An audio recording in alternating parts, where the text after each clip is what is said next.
and it's mentioned in your CRAM hub below. But we have an offer to pay for somebody's AP Psych test. All you have to do is post about your Fiveable experience, tag and follow at Think Fiveable, and we will select winners based off of the people who quote make us LOL. So very, very excited. It looks like I think 2 people will select. Oh, maybe I could be wrong about that. I'm not exactly sure. Several students will win each week. So several means more than 2. I'm not exactly sure, but a lot. Cool. All right, this is our larger team. You've met us all. You know us all. We are actually all here for you tonight. I am thrilled to say we have some people kind of coming and going at different points in time, but we're going to have a whole team, all hands on deck for you tonight. But particularly, we are looking at leads from Sean is leading, Selena is leading, and then Yoongi will be leading. And then we've got some co-hosting help from, let's see, we've got co-hosting from Rakesh and Christina, and then myself as well. And then in the chat tonight, we have Amy, and we have Zoe, and then Yoongi will be up there for a little bit. And again, Christina will be coming in and out. So we've got a whole crew for you today. Rakesh is wondering if you missed him. We're so thrilled to have him back. He probably had a ton of fun at prom, I'm sure. All right, so let's get into exactly, like I mentioned, today we are doing FRQs. We're going to start there with Yoongi and Rakesh and Sean. And then we're going to do clinical, and then we're going to go to social, and then we're going to do that all units practice test. Right now, I'm having trouble bringing it down in questions because there's just so many questions that we want to ask you guys. But we're going to try to get some good questions up there for you. All right, let's bring Yoongi and Rakesh down, and we're going to start with our FRQ tips. Thank you so much, Jenna. Woo, we're so excited to get into FRQ tips for you all tonight. Hello, everyone. I think Rakesh might have gotten booted from the crowdcast, but the 2 of us can hold down the fort till he gets back. So Yoongi, why don't you lead us off? All right, so real quickly, we're going to be going over FRQ, the research design, or also known as experimental. And we're going to have a practice one that you can follow along, as well as teaching you just how to interpret data, go and answer, and most importantly, get all 7 points. So take it away. All right, so our experimental question, I don't see Rakesh anywhere, but that's okay, is a study was conducted to investigate the role of framing on concern for smoking. Each participant was randomly assigned to one of 2 conditions. In the first condition, the participants read an article indicating that smoking led to cancer. Participants in the second condition read an article indicating that smoking can be used for stress relief. All participants were then asked to indicate how important it would be for them to not smoke. The results are presented in the table below. So usually all experimental questions or research design FRQs will be in 2 parts. Part A, explain how each of the following plays into a role of this eating behavior. That should be smoking behavior. And usually that will be a mini paragraph, kind of like the conceptual FRQ. And then part B is that operational definition. So dependent, independent, and then a couple of other questions. Remember, there will be 7 that kind of make you think about the data in your table or what's on your graph, and you have to show that you can accurately analyze said data. So let's get into it. All right, so how do we answer? So this is a little bit different than the conceptual FRQ in the sense that you're going to be operationally defining terms, but the same thing goes. SOTA, spacing, order, define, apply. Most importantly, correlation does not equal causation, and they will try to trip you up on this all the time. It is only an experiment if there's random assignment, so remember that. You must include all topic sentences and then call back to your stimulus. This is very, very, very, very important. Tell them you know what's going on in your graph. Tell them you know what's going on in your data charts. Tell them exactly what you're thinking, and that is the best way to get the points. Now, Yunji and Rakesh, can I actually ask you guys a question real quick about correlation and causation? So I feel like I hear the term correlation doesn't equal causation all the time, but what does that really mean? Like, can you guys tell me a little bit about the difference between what is correlation, what's causation, what each of them means, how we measure each of them differently? Absolutely. Rakesh, do you want to try, or do you want to boot it off to me first? I would like to just start off, and I think you can follow up on me. But so there was actually, just to connect with this, there was this really interesting graph that I saw, and it was basically like the number of movies that Nicolas Cage starred in versus the number of people who've drowned in a swimming pool. So I saw that graph, and you can see in the graph, as there are more movies that Nicolas Cage starred in, you can see more people drowning in pools.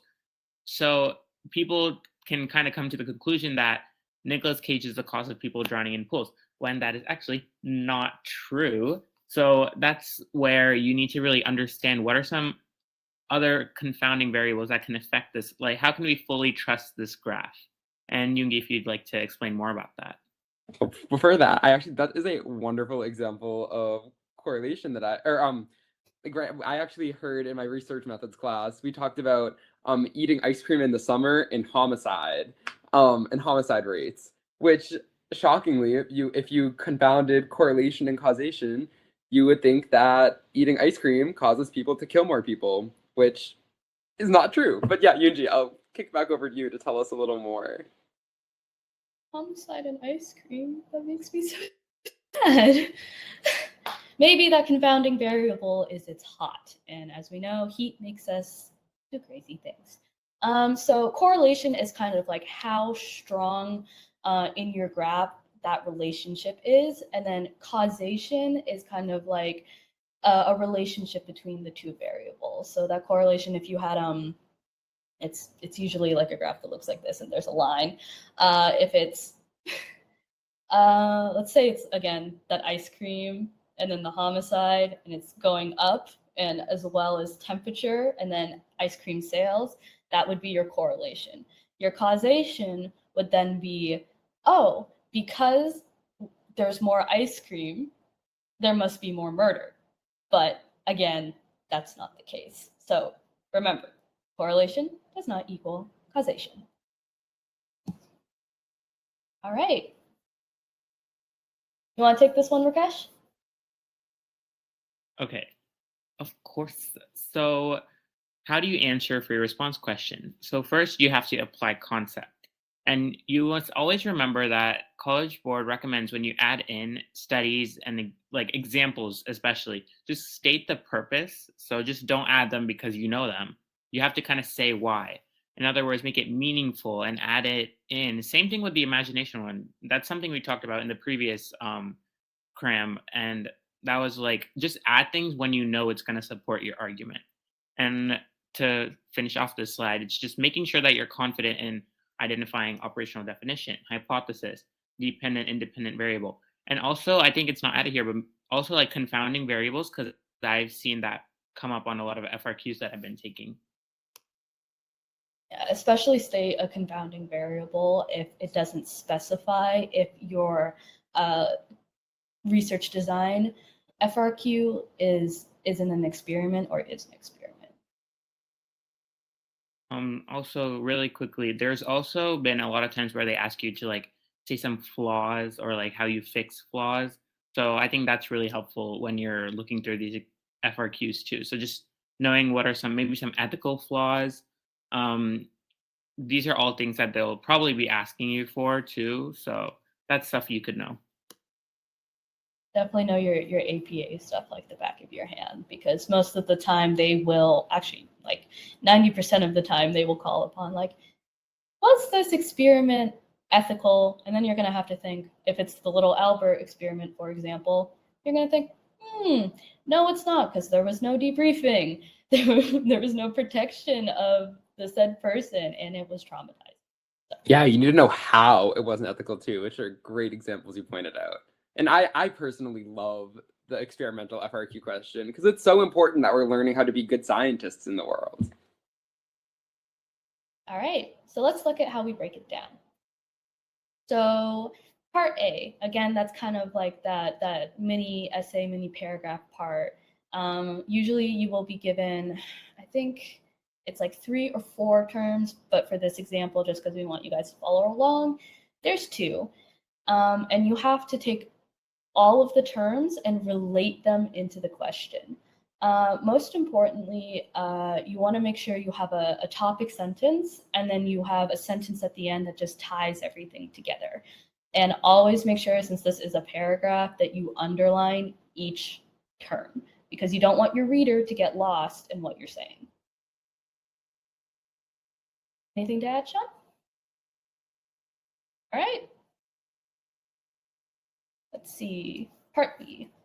So this one is a little trickier just because maybe some of you haven't seen like operational definition yet.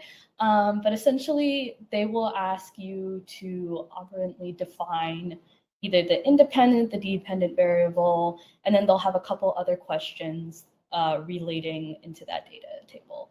So remember the define and apply part of SOTA, and this is kind of the example that we have up here. And it still applies for this one that you want to do the space, and you want to go in order of what they ask you. So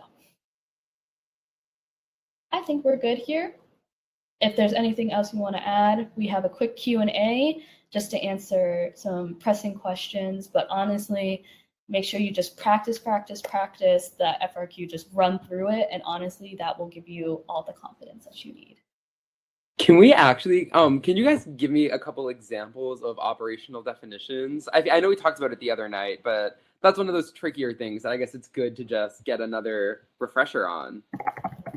Okay, so the operational definition, it sounds tricky, but mostly it's the measure of something. So let's see, I need to find a good. Okay, so let's think in terms of anxiety. That could be in terms of a test score, and the withdrawal from a situation, or the activation of like the sympathetic nervous system. Essentially what the operational definition is going to do is going to say, because of this anxiety from this test, stress levels went this way, or like they increased this way, and that is the cause for whatever. It's like it's really hard to explain out loud. No, I totally understand. Yeah, and kind of using that stress level example. So in an operational definition of like stress levels could be people's cortisol levels, because we're using cortisol levels to measure the stress in somebody. So I know I talked about the other night, there's kind of like 3 key levels to designing an experiment. You need a construct, and the construct is the abstract concept that you're interested in. So intelligence, happiness, stress, stuff like that, like abstract concepts that we want to find a way to quantify. If I asked, how stressed are you? That's not really giving me a good measure of how stressed you are. So from there, we have our second level, which is variables, and those are what we manipulate, those are what we measure. And then our operational definition is kind of what connects the two. It is how we measure this abstract concept, like the definition we use to measure this abstract concept that doesn't really have a definition as it is. So for example, IQ score would be, or if I said I'm using IQ scores to measure intelligence, that would be my operational definition. Or I'm using cortisol levels to measure stress. Or I'm using number of smiles to measure happiness. It's all these things that you can count, and then the construct that you're measuring, that gives it the operational definition. Yeah. Thank you, John. I'm very bad at thinking on the fly. We have what if there's something we don't know on an FRQ? Okay, these are my favorite. Always make sure you leave a space, because remember, you got to go in order. But if you don't know it, just write something. And honestly, it's going to be in your favor to put something down than leave it blank. And as long as you write and you write and you write, you're going to hit it somewhere, or just take your best guess don't get penalized for guessing. So I would definitely do that. Another thing I love to do with the FRQs too is if you really don't know what a word means, like take a minute to like look at the word and see if you can make something of it. I'm trying to think of a good example of this, but like compliance. If the FRQ asks you about compliance, and I might not know exactly what it is in the context of psychology, what does compliance mean in our everyday life? And usually you can kind of get an idea of that. Same with like dependent variable. The independent variable or the dependent variable is what it depends on the independent variable. The independent variable is the thing that changes. It's the thing that's like absent, that has that the dependent variable doesn't necessarily impact. So those are just like other little tips, like think what does the word mean in English in our day-to-day life, and like how can I kind of connect that to psychology and the brain and what I'm thinking. I saw someone ask, like, should we absolutely go in order to the questions that are presented? Yes, because the person that is most likely grading your FRQ is a AP Psych teacher or a psychology professor that's been locked in a room. They're jacked up on coffee. They don't want to kind of like have to filter through. So stay in order. Always stay in order. Yeah, I'd like to add on a little because exactly what Yoongi said, my teacher told me to always stay in order because you don't know whether your FRQ is going to be the one that's graded first when they're like attentive, they don't even need any coffee, they're like ready to just grade, or if you're at like the end and the grader is just like done with psych, they're done with seeing the same FRQ like 5,000 times graded End. 1,000 different ways. So just keep it easy for them is going to make it easy for you to get those points. I also saw one that, could you more clearly describe a space, please? Okay, so you're gonna, I've never actually took one on paper, but I know that there are lines on the paper. That space is saying skip a line because you want to keep everything like neat and separated. So that space is just like underneath vocabulary term, define, apply, space, underneath vocabulary term, define, apply. Let's see. I like the term skip. Yeah, or skip a line. Let's see. Should we leave this bit? Yeah. Mm-hmm. I think I see one that just popped up on the screen. For the operational definition, would we just state the facts from a statistic or graph provided, or do we have to make it up? In operational definition, you shouldn't really need to make anything up for. Like kind of what we talked about, the operational definition is how you're measuring the construct that you're interested in. So if the question says we are interested in observing happiness, and then you look at the graph and the plot is number of smiles, you know that this abstract concept, the construct of happiness, is being measured on the graph by the number of smiles.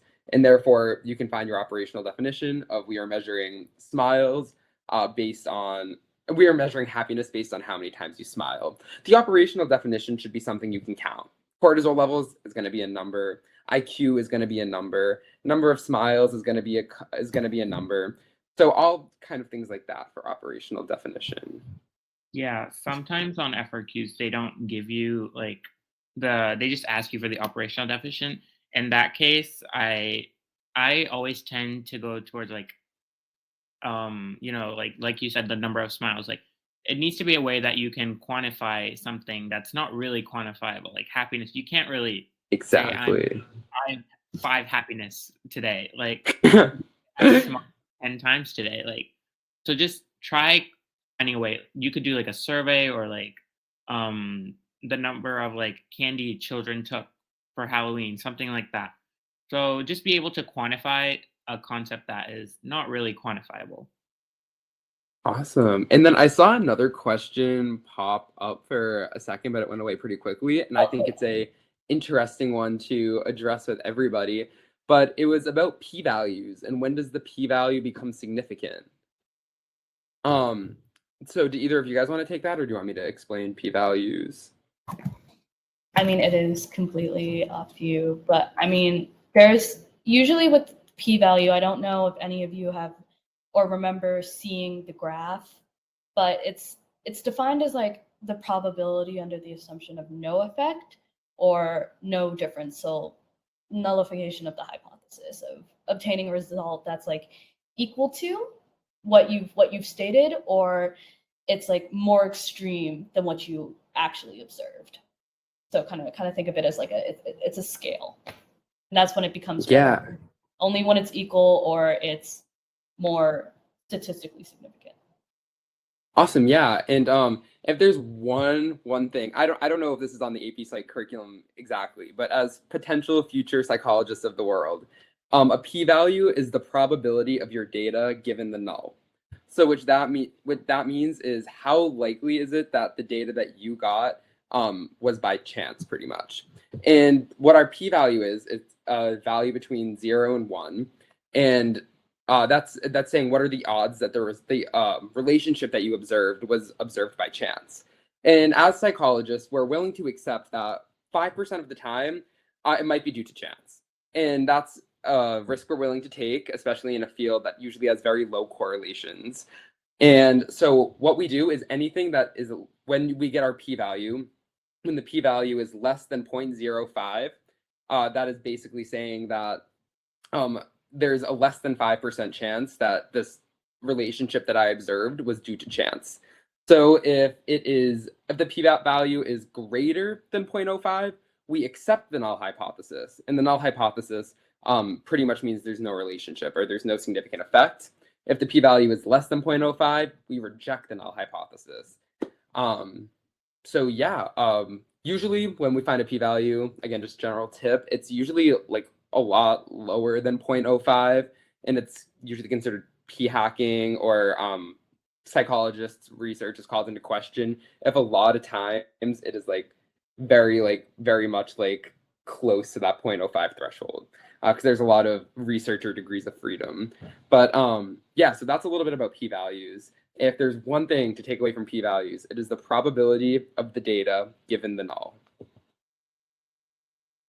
You go over the point distribution for FRQs, my bad. Okay, so each free response question in total is worth 7 points, and that's because you will have 7 terms for each. Now there's this little magical number, 3.57, and that is what your FRQ, each point is going to be multiplied by to add into your raw AP exam score, and that's 33.3%, but you don't have to worry about.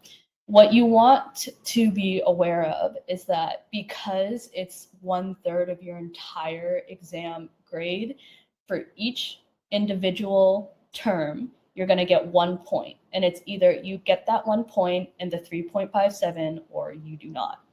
So always make sure you try to add that apply and the define and an example if you don't think you hit one of the two. Thank you, Yoongi, for that. I'm looking through the chat and I'm seeing a couple of people mixing up G factor and p-value. So just to clear up some stuff, also sorry if there's background noise, there's like a whole thunderstorm going on right now. But the G factor is not stats related. That is intelligence related. That's Charles Spearman. That has nothing to do with stats. So don't worry. G factor, nothing related. But P factor, yes, that is. And also in stats terms, you're only going to be dealing with baby stats. That's what my teacher calls it, like baby stats for the psych exam. So don't worry about having to like calculate the p-value and describe and interpret it and all that. Just understand what it means and try being able to put it in context. Yeah, I guess the key takeaway from P is if it's less than 0.05, reject the null hypothesis, your relationship is significant.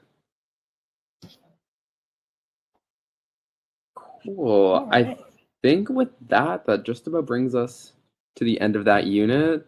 Let's bring up Selena and talk some clinical. Bye, Yoongi. Thank you so much for our FRQ help. You're welcome. Hello. Okay, so what we're going to be going over right now is Unit 8, which is Clinical Psychology. And just to remind you guys, this portion of the AP curriculum is a huge part of the AP exam, 12 to 16%. So yeah, with that, let's get into it. Okay, so before we get into it, I want to remind you guys to please treat this topic with respect, as we're talking about something that's very sensitive to others, or like family members or people that are close to you.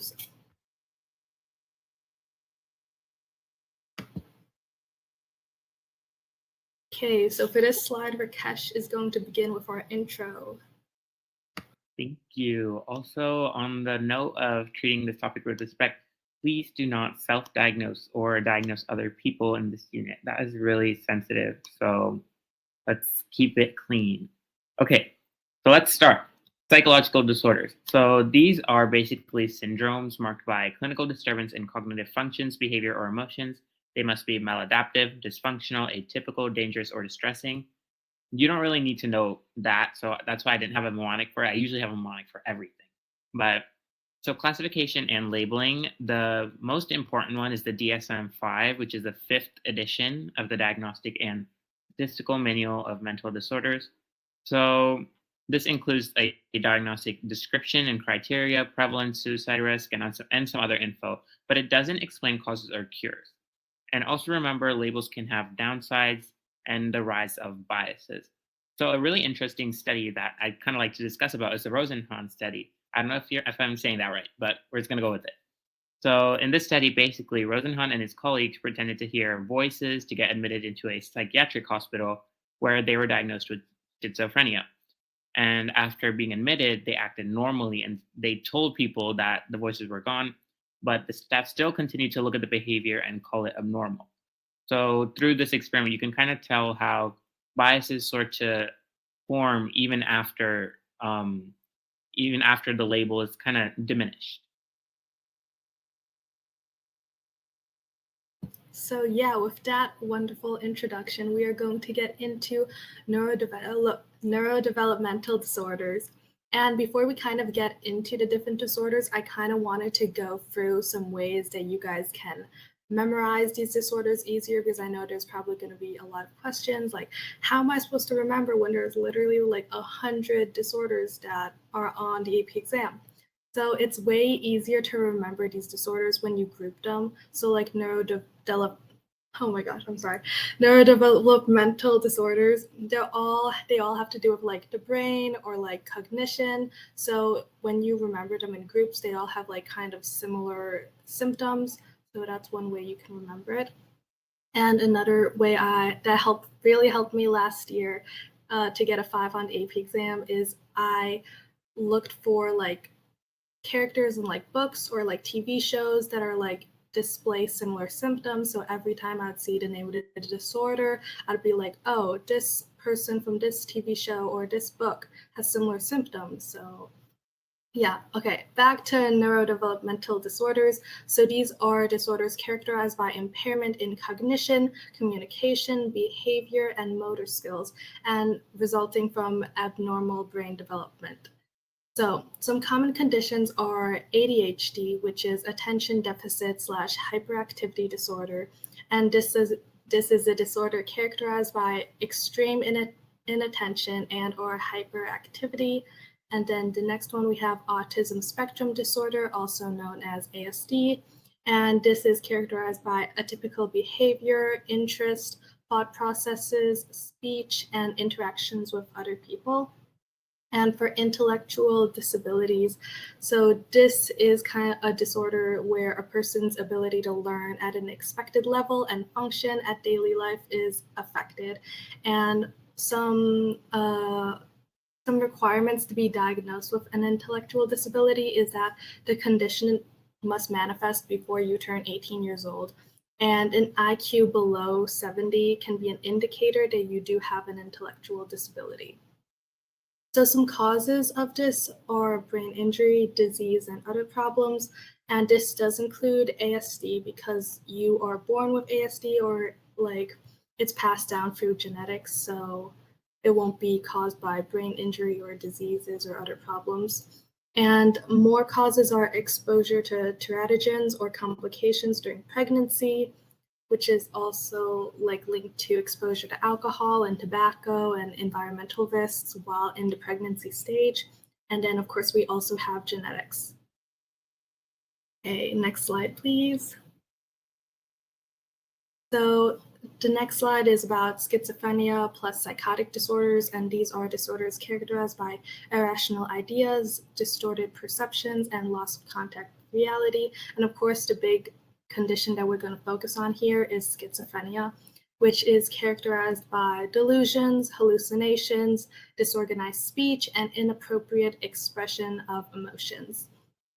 So there are two types of schizophrenia, and the first one is acute schizophrenia, which includes the types of schizophrenia that have positive symptoms. And remember, when we're talking about AP psychology, positive means you are adding something. It's not like, oh, positive, yeah, happy. No, it means you're adding something. So delusions and hallucinations are symptoms of acute schizophrenia because you're adding on these delusions and hallucinations. And then the next one is chronic schizophrenia, which is characterized by negative symptoms, which is like disorganized speech because you're losing that ability to speak in a way where other people can understand you. And schizophrenia is believed to be caused by a combination of physical, genetic, psychological, and environmental factors.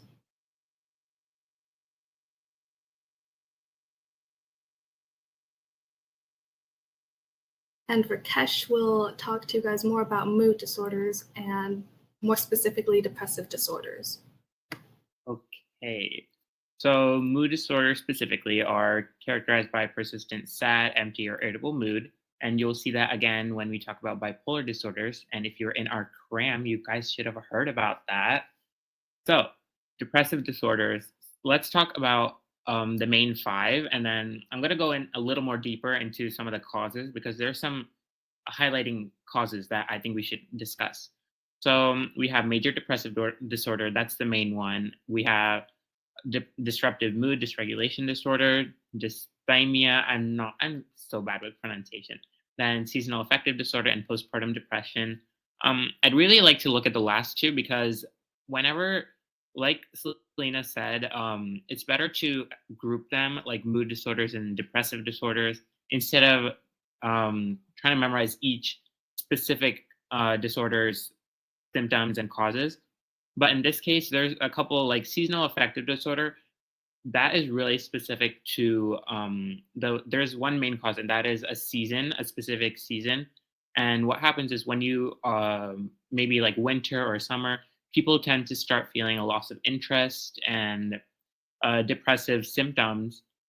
And after that season is over, like after winter is gone and the sun starts to come out more, they start feeling a lot happier and a lot more excited and it's almost like they're like the depressive symptoms are gone. That's pretty much how it is. But then the next time winter comes along, they start feeling that sad mood again. So with postpartum depression, the main cause is childbirth, as you may have kind of understood by the name. So this happens in women when after childbirth, there's a hormonal drop, and that's when they start to feel that same loss of interest. But some of these symptoms can be sort of directed at the baby as well. So they might have a loss of interest towards the baby. They might want to harm the baby as well. So this is when we'd have to intervene. Psychologists would intervene. And that's basically the point I was getting at. So while it is best to categorize disorders, when you see certain questions where they're like situational questions, like, oh, this person experiences this, what do they have? If you ever see something like, oh, it only happens in the winter, or they just gave birth to their child, just be sure just make sure you immediately go towards those specific disorders. And to quickly cap it off, potential treatments, we have serotonin agonists, so selective serotonin reuptake inhibitors, SSRIs, and norepinephrine agonists, which are also known as SNRIs. Okay, so the second part of mood disorders include bipolar and related disorders, and these are disorders characterized by extreme mood swings alternating between manic and hypomanic episodes and depressive episodes. And we'll get more into what those are later on. So common conditions include bipolar 1 disorder, bipolar 2 disorder, cyclomania disorder, and you guys might be asking, how am I supposed to tell the difference between bipolar 1 disorder and bipolar 2 disorder? Well, bipolar 1 disorder only includes manic episodes that may be followed by hypomanic episodes, and bipolar 2 disorder only has hypomanic episodes. So a manic episode is more severe than a hypomanic episode, which is why bipolar 1 disorder is counted as more severe than bipolar 2 disorder, and a manic episode causes impairment in social functioning or occupational functioning, and it may necessitate hospitalization in order to prevent harm from yourself or to others. And there may be psychotic features, which include like hallucinations, maybe. And on to cyclomania disorder. This is characterized by emotional highs and lows rather than mania and depressive states. And this disorder lasts longer than bipolar 1 and bipolar 2 disorder. And a fun way to remember this is that little swirl like doodle I included in there. I remembered it because it's kind of like cyclomania. So it's like kind of like a cyclone. Some causes. These disorders are believed to be caused by a mix of biological and environmental factors, and some potential treatments are lithium with an exclamation point and antipsychotics. More specifically, the target is dopamine.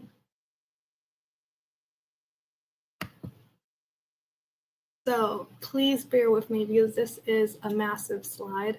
So anxiety disorders are characterized by distressing and persistent fear, also known as fear of fear, and anxiety and maladaptive behaviors that reduce anxiety. So some common conditions include obsessive compulsive disorder, also known as OCD, which is characterized by unwanted, repetitive thoughts, actions, or both. And then we have social anxiety disorder, which is an intense fear or avoidance of social situations. And then generalized anxiety disorder, also known as GAD, which is a disorder where someone is continuously tense and apprehensive and in a state of autonomic nervous system arousal. And then we have, last but not least, panic disorder, which is marked by unpredictable minute-long episodes of intense dread where someone can experience terror, chest pain, and choking, and oftentimes people worry about when their next episode will be happening, even though they don't know when it will be happening. Some causes of this are major life changes, traumatic experiences, and genetics. And then some treatments include cognitive behavioral therapy and anti-anxiety medication, and more specifically, CNS depressants. And an important symptom is panic attacks. So throughout all anxiety disorders, like this is a symptom that you guys should know because it is prevalent throughout all of them. And these are episodes of sudden and intense anxiety. And often in panic attacks, there will be a person will be shaking and crying and feeling disoriented. And then Rakesh is going to take this slide away. Okay, so now we have behavioral disorders, specifically eating disorders, and these are characterized by the presence and persistence of unhealthy eating habits that impair physical and mental functioning. So whenever you hear on the AP test something about unhealthy eating habits, just immediately think about your eating disorders. So some common conditions, there are not many, it's anorexia nervosa, bulimia nervosa, and binge eating. And the causes, social environmental stressors, factors, and also some really cool data that I was looking at was that more people in the Western, like in the West, tend to have more people suffering from anorexia nervosa more than people from places like in Asia. And this is because, you know, in Western cultures, they tend to have a more, it's kind of like a social norm, like don't be overweight, don't be obese. And that's when people tend to start getting the symptoms of anorexia. So that's kind of interesting to know. Yeah, and genetics can also play a part in eating disorders. Some potential treatment are activities such as yoga, and yeah, I think that's it for eating disorders. Okay, so on to behavioral disorders, and more specifically, addictive disorders, which are characterized by the misuse of addictive substances such as alcohol and drugs. So some common conditions include substance abuse, which is when someone is like overly drinking or overly using drugs. And then we have substance dependence, which is a little bit different because that person becomes dependent on those drugs to like live, or it'll go into like severe states of withdrawal. Some causes are social and environmental stressors / factors, and also genetics. Like if someone has a family history of becoming an alcoholic, then that person is also more likely to become an alcoholic. And then moving on to trauma-related disorders, these are disorders characterized by serious psychological reactions resulting from traumatic events or stressful experiences. And some common conditions include post-traumatic stress disorder, also known as PTSD, which is characterized by haunting memories, nightmares, anxiety, and social withdrawal and/or insomnia. And some kind of requirements to be diagnosed with PTSD include that these symptoms must last for at least 4 weeks after a traumatic experience. And please remember this, when it comes to trauma-related disorders, a lot of it stems from the amygdala, which is the fear center of the brain. So now on to personality disorders. So these are disorders where a person has long-lasting and flexible patterns of thinking and behavior that impair social functioning. So we have these split up into 3 groups, and first group is known as Group A, and all disorders under this group are characterized by odd or eccentric behaviors. And I'll be going over a few of these simply because we don't have time to like go over all of them in depth. So we have paranoid personality disorder, schizoid personality disorder, and schizotypical personality disorder in the first group. And schizoid personality disorder is where a person avoids social activity and shies away from interaction with others. So moving on to Group B, which are characterized by dramatic and impulsive behaviors, we have antisocial personality disorder, borderline personality disorder, histrionic personality disorder, and narcissistic personality disorder. And so I feel like a lot of you guys will remember narcissistic personality disorder the most, which is where a person becomes like extremely infatuated with themselves. And you guys can remember this because of the Greek myth where Narcissus falls in love with himself and stares at his reflection, but then kind of dies because he stares at his reflection so much. So yeah. Okay, moving on to Group C, which is characterized by fearful or anxious behaviors. And in this group, we have avoidant personality disorder, dependent personality disorder, and obsessive compulsive personality disorder. So you guys might look at the last one in that group, obsessive compulsive personality disorder, and you might be wondering, how is this different from OCD? Well, obsessive compulsive personality disorder, also known as OCPD, is a mental condition that causes an extensive obsession with perfectionism and organization and control.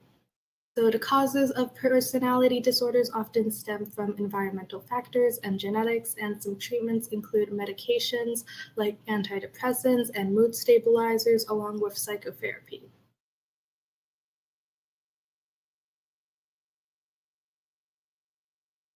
So Rakesh will take us on our journey of learning about treatments.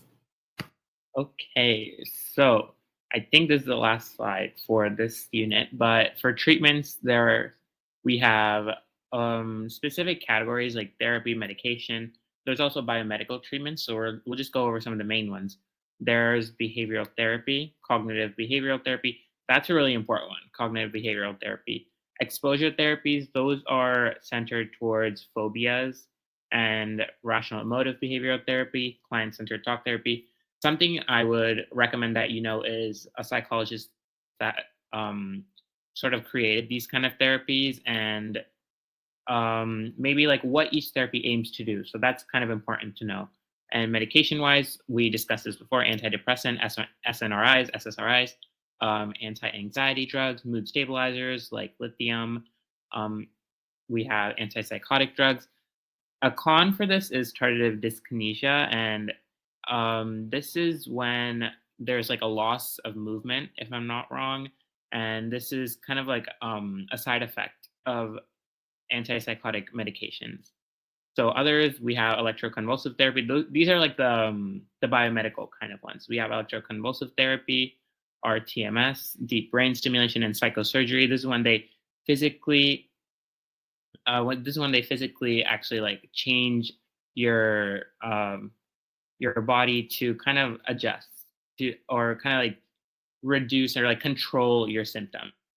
And also, final thing to note is external factors like support systems, finances, social environment, and culture are equally important in treatment effectiveness. That's also why you see a lot of people not getting mental health aid, because the stigma surrounding mental health, which I'm sure your psych teachers have probably discussed. Jenna, if there's anything you'd like to add. I was typing an answer into the chat, so I missed the lead-in question. Can you repeat that? Oh, I was just asking if there was anything you wanted to add. Yeah, can you tell me what you were talking about beforehand? Because I was just typing about OCD, so I missed what you were talking about beforehand. Oh, I was just finishing up on the biomedical kind of treatments and external factors. Yeah, so like antidepressants. I think when it comes to the like psychopharmacologicals, we're really targeting very specific neurotransmitter systems with these. So our antidepressants are primarily going to target serotonin. Sometimes they'll also target norepinephrine. So SSRIs are our selective serotonin reuptake inhibitors. They are serotonin agonists. We're going to talk a little bit more about agonists and antagonists tomorrow in our Unit 2 review. But just remember that agonists increase the availability of that or the action of that neurotransmitter, whereas antagonists decrease it. So what our antidepressants do really is increase the bioavailability of serotonin, and then sometimes in combination with norepinephrine. Our anti-anxiety medications, those are central nervous system depressants. So they actually slow down the activity of the central nervous system. And they do this by binding and acting on our GABA receptors. So by increasing the activity of GABA, which is the primary inhibitory neurotransmitter of the central nervous system, when we increase an inhibitor, we get more inhibition. So that's how anti-anxiety medications work. It's through, by suppressing the central nervous system. We have our antipsychotic medications. These actually target dopamine. So our dopaminergic systems are pretty much overly active in things like schizophrenia, for example, as well as bipolar disorder. So antipsychotic medications are commonly used for those two psychological disorders. So again, schizophrenia and bipolar disorder. One of the things about using antipsychotic medications, though, especially first generation antipsychotic medications, which only target dopamine, is the syndrome of tardive dyskinesia. Now, tardive dyskinesia occurs because dopamine is also responsible for other functions in the body outside of just things like reward and euphoria. And I'm sure you guys can put it in the chat, but I'm totally behind on it. So that would be movement. So tardive dyskinesia is actually a movement disorder characterized by specific facial movements and then trunk and limb movements when we use medications that inhibit dopamine. So there's actually those second generation antipsychotic medications that target more systems than just dopamine. I believe it's dopamine and serotonin. And tardive dyskinesia is much less common in those individuals that use those medications. So there's your little deep dive into psychopharmacologicals.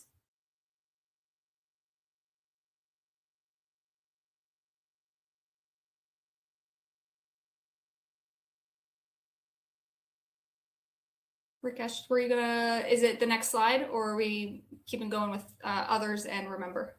Yeah, I think it's the next slide because I just wanted you to go deep into that. Look at that, we're at our Q&A.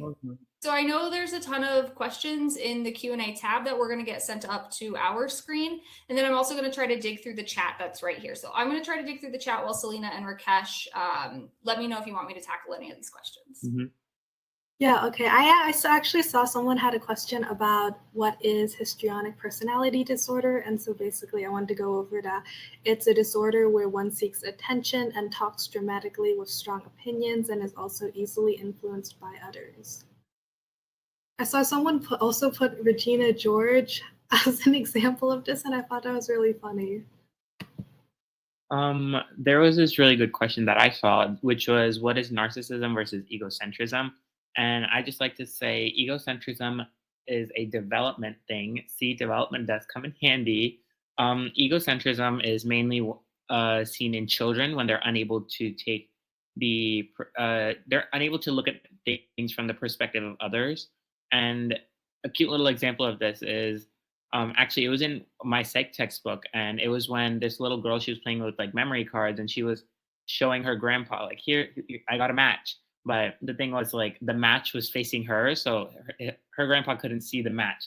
That's basically what they're trying to say. So they really can't tell, they can't understand things from other people's perspectives. So this is, and the thing with egocentrism is it goes away. So they start to understand things and they're able to empathize by around age 7. But narcissism, that's a disorder, so that's really important not to get that confused. And like Selena said, that really nice Greek myth. So yeah, just know egocentrism is not a bad thing. It's seen in children, and it's a development concept. Okay, I also saw a question where it asked, what's the difference between schizoid personality disorder and schizotypical personality disorder? And so schizoid personality disorder is more of a disorder that's characterized by, like, you don't want to be like part of social relationships, or you try to stay away from social activities in general and interactions with other people. And schizotypical personality disorder is more of a discomfort in close relationships and not really relationships in general.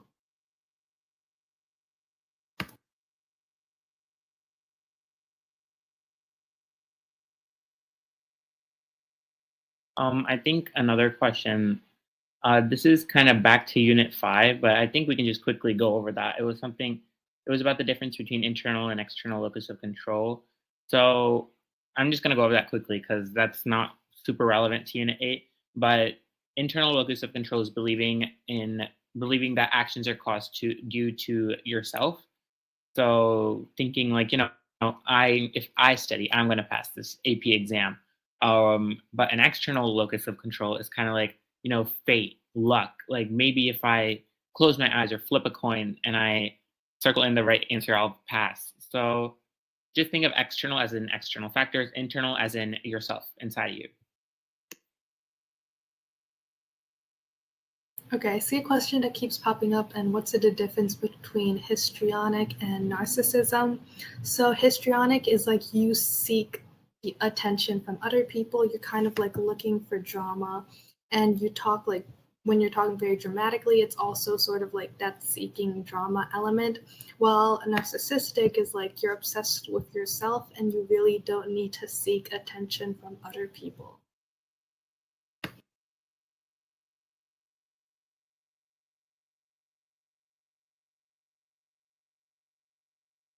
I also saw a question on rational emotive disorder.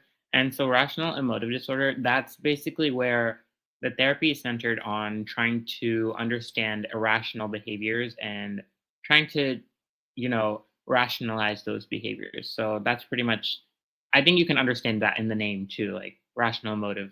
The question is right there. That's perfect. Also, electroconvulsive therapy. I'll just really quickly say that I think Jenna is way better at answering that than I am, but ECT is electroconvulsive therapy. And Jenna, if you'd like to go on. Honestly, I'm actually not super familiar with most like therapeutic forms of treatment. My focus is more in the psychopharmacologicals. So I could absolutely dig up a wonderful explanation for you if you give me just like a little bit, but it's not something I'm super familiar with. But I can get you a really comprehensive answer pretty shortly. Yeah, like basically they just they send electrical stimulations into the brain. So they're basically changing the the impulses that are sent through your brain. And this is mainly used to, uh relieve or kind of reduce symptoms. Like mainly these are for major symptoms, kind of life threatening. So these are to control those specific symptoms. Okay, I think I'm going to go over maybe like one last question before we move on. And a lot of people are asking to go over the difference again between OCD and OCPD. And so OCD, being an anxiety disorder, is more centered around anxiety. And I'm going to repeat like the definition again. It's characterized by unwanted repetitive thoughts, which kind of makes up that obsessive component of OCD. And then also unwanted repetitive actions, which makes up that compulsive kind of part of OCD. And so it is more driven by anxiety, while OCPD is more driven by personality, like you as a person are kind of obsessed with perfectionism and having control over everything, while OCD isn't really like that. It's more like you having maybe an action that you need to do throughout the day, otherwise you won't feel comfortable with yourself. And then OCPD is just the overall like obsession with being perfect and having control over everything in your life. Thank you, Selena. Really quickly before we end, another piece of data that I just realized was it was related to eating disorders, specifically anorexia nervosa, and it was that women it's more prevalent in women than men. I'm not gonna say why. You know what? I'm gonna keep it a question.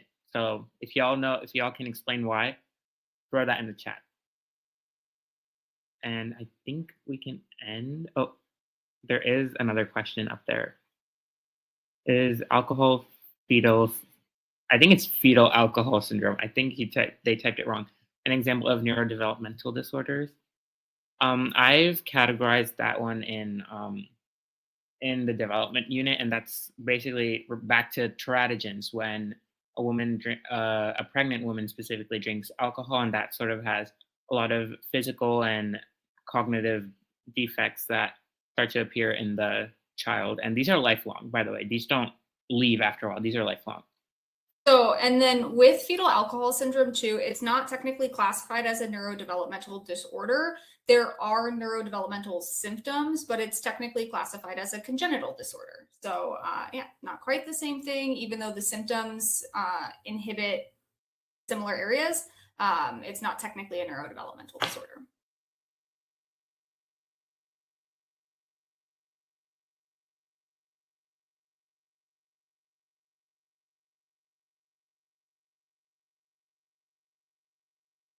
Any other questions that we can take? Oh, Sean is wanting us to further explain cognitive behavioral therapy. So CBT is just a form of therapy that tackles both maladaptive cognitions and behavior. So you can think of cognitions like ruminations, repetitive, intrusive thoughts. Negative cognitions could be like, for example, everybody hates me. Like that's a really maladaptive cognition. And then behaviors could be things like doom scrolling on your phone, for example. Now, obviously, all of these individually are not examples of like clinically diagnosable psychological disorders, but those could be symptoms of somebody's psychological disorder. So when we use cognitive behavioral therapy, what we do is combine changes in behavior. So when somebody wants to say, for example, doom scroll on their phone, their homework is instead to put their phone down and like walk around their block, just as an example. And then the cognitive component is challenging those maladaptive cognitive thoughts. So really like trying to take a step back and think, is it really that everybody hates me, or could it be something else? Taking a step to like laugh at that part of you that tells yourself that. So when we use CBT, we're really trying, it's like a homework type of therapeutic technique that really tries to get at both the maladaptive and negative cognitions, as well as those maladaptive and negative behaviors. So it's just kind of like a dual-pronged approach. Oh, maybe also explain SSRIs if we have more time. Okay, yeah, I can do that. So SSRIs are selective serotonin reuptake inhibitors. So on the neuron, within the synapse, on the presynaptic neuron, that means the neuron that secretes the neurotransmitters across the synapse, there's a protein embedded in that neuron called a transporter protein. And that transporter protein, basically all it does is once that neurotransmitter goes out into the synapse, it kind of like starts vacuum. I'm going to use this as a analogy. It kind of starts like vacuuming it all back up. So it takes in all of that serotonin back into the presynaptic neuron. And it basically is just going to be used and repackaged so that it can be exocytosed into the synapse again. But the problem is that individuals who are suffering from depression, serotonin is something that actually relieves a lot of those symptoms. So if we are taking serotonin out of the synapse, we are reducing the activity of serotonin. So what we can do instead is block that transporter protein. And so that's what SSRIs do. So selective serotonin reuptake inhibitors go in, block that transporter protein, and inhibit the reuptake of serotonin. Now, I know when we think inhibit, we usually think antagonist. Remember, an agonist increases and an antagonist decreases. So when we think of inhibiting, we generally think of antagonism, but realistically, by inhibiting that transporter protein and by inhibiting reuptake, we're actually letting serotonin stay in the synapse for much longer. So it's technically, it's an agonist instead because it allows serotonin's activity for a much longer period of time. And then with SSRIs, it's the exact same way that SNRIs function. So all SNRI is a serotonin norepinephrine reuptake inhibitor. And so it functions in the exact same way. So for both serotonin and norepinephrine. Yeah, so that's how our antidepressant medications tend to work. There's a few other types of antidepressant medications that are outside of the reuptake inhibitors, but I don't think they're AP testable. Somebody also asks what's the difference between a compulsion and an obsession. Selena and Rakesh, did you guys want to take those or did you want me to?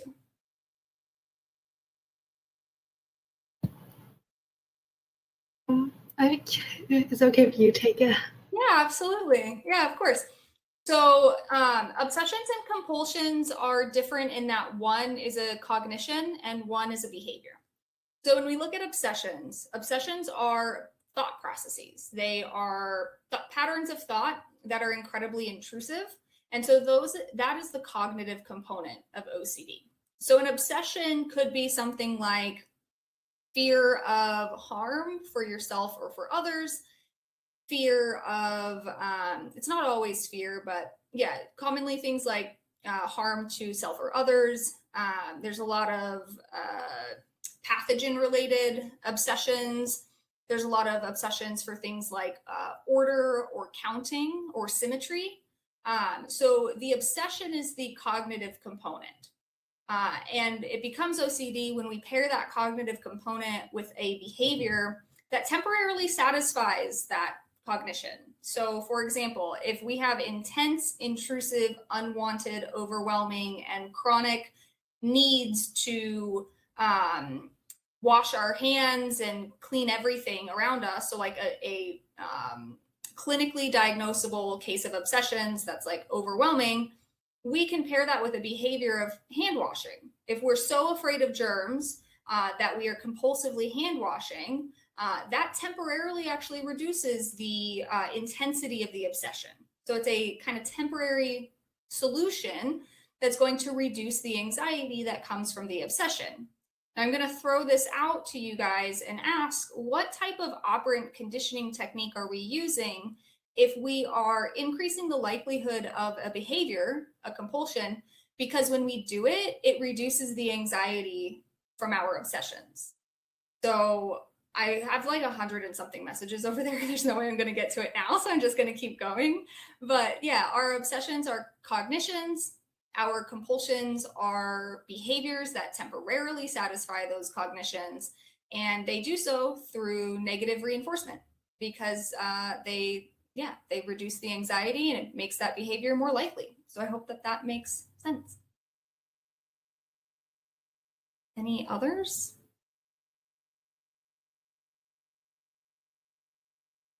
Any other questions that Sean can throw into the back channel chat or up on the screen? Cool. We can also do like a large Q&A at the end. So we've got I built a 75 question practice quiz for you guys.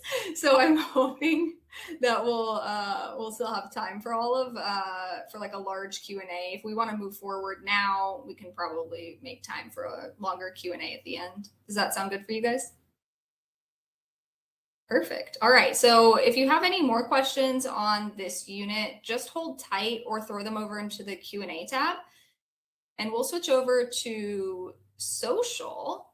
We'll get Sean down here. And yeah, we'll do some socialing.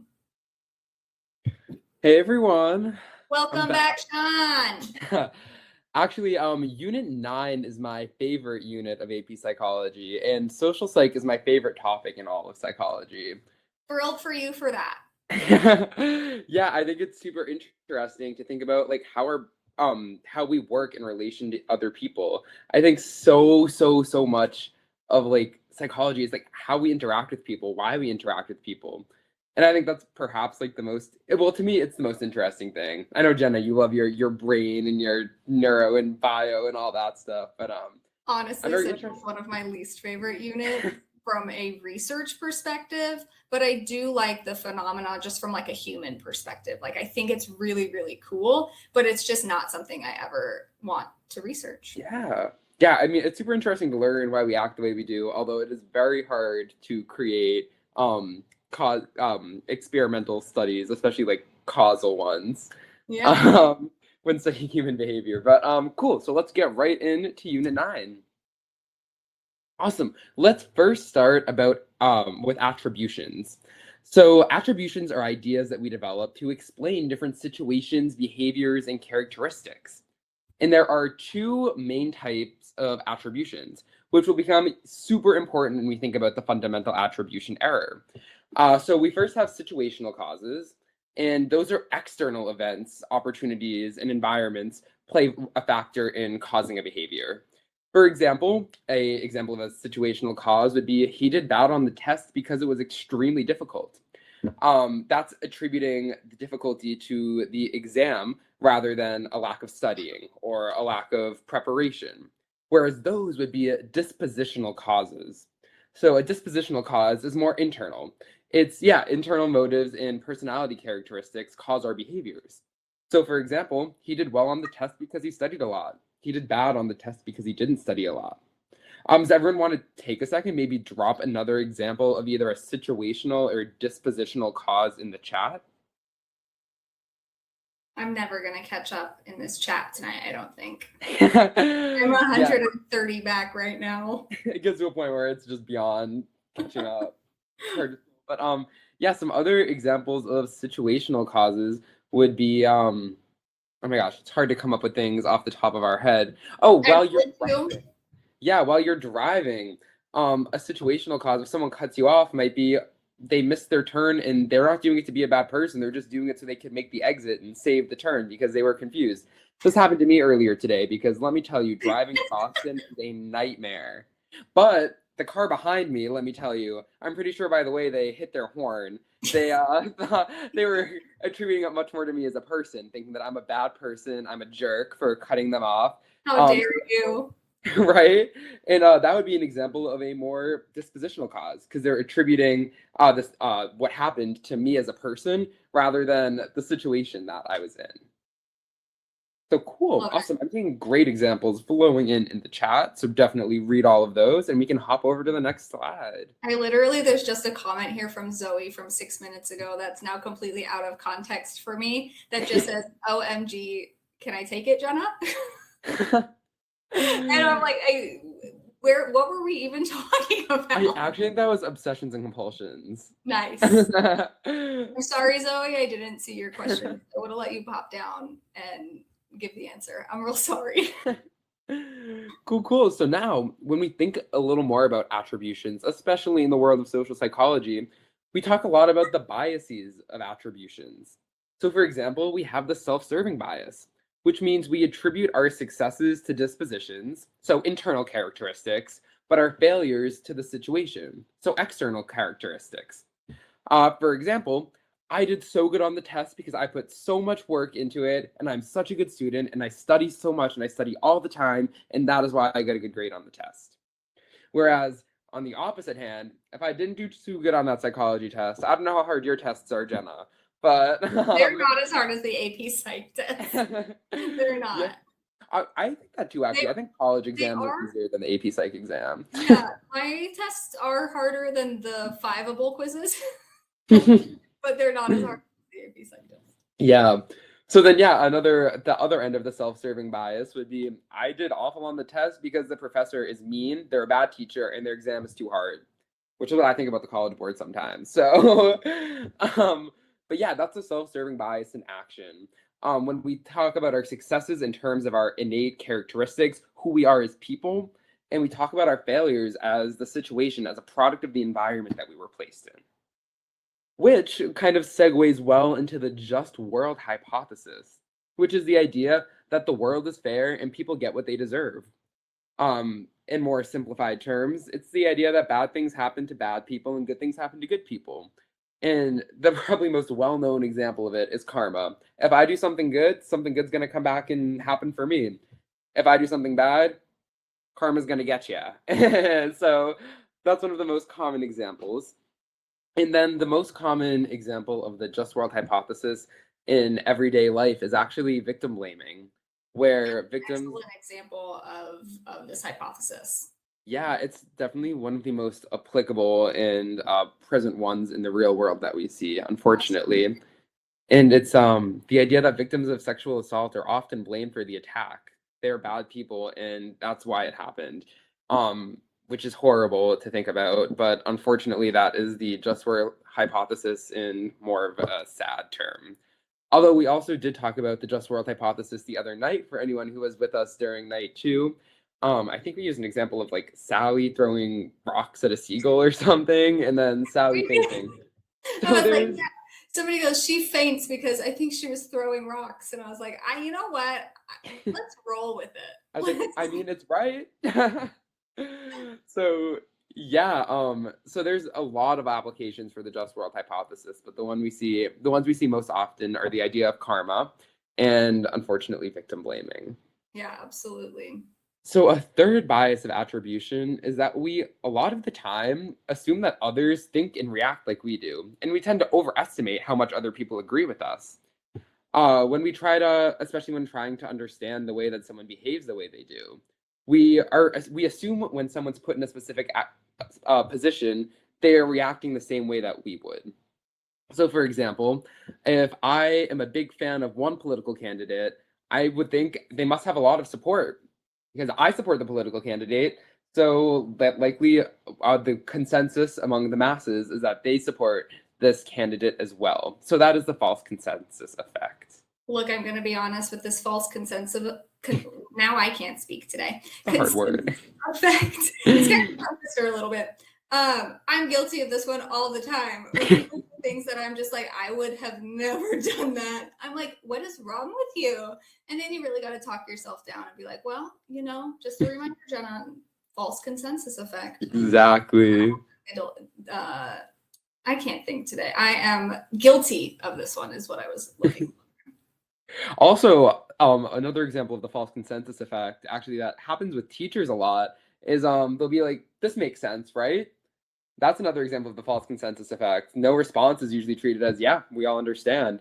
When we, yeah, I look at my students and I have a lot of them, like 150 in my classroom this semester, and I will like try to make eye contact. And I'm like, look, you can't just not say anything. Like if you don't say anything, I have to assume it makes sense. So like I need one of you to just be like, no, it doesn't. one more make time, please. sense.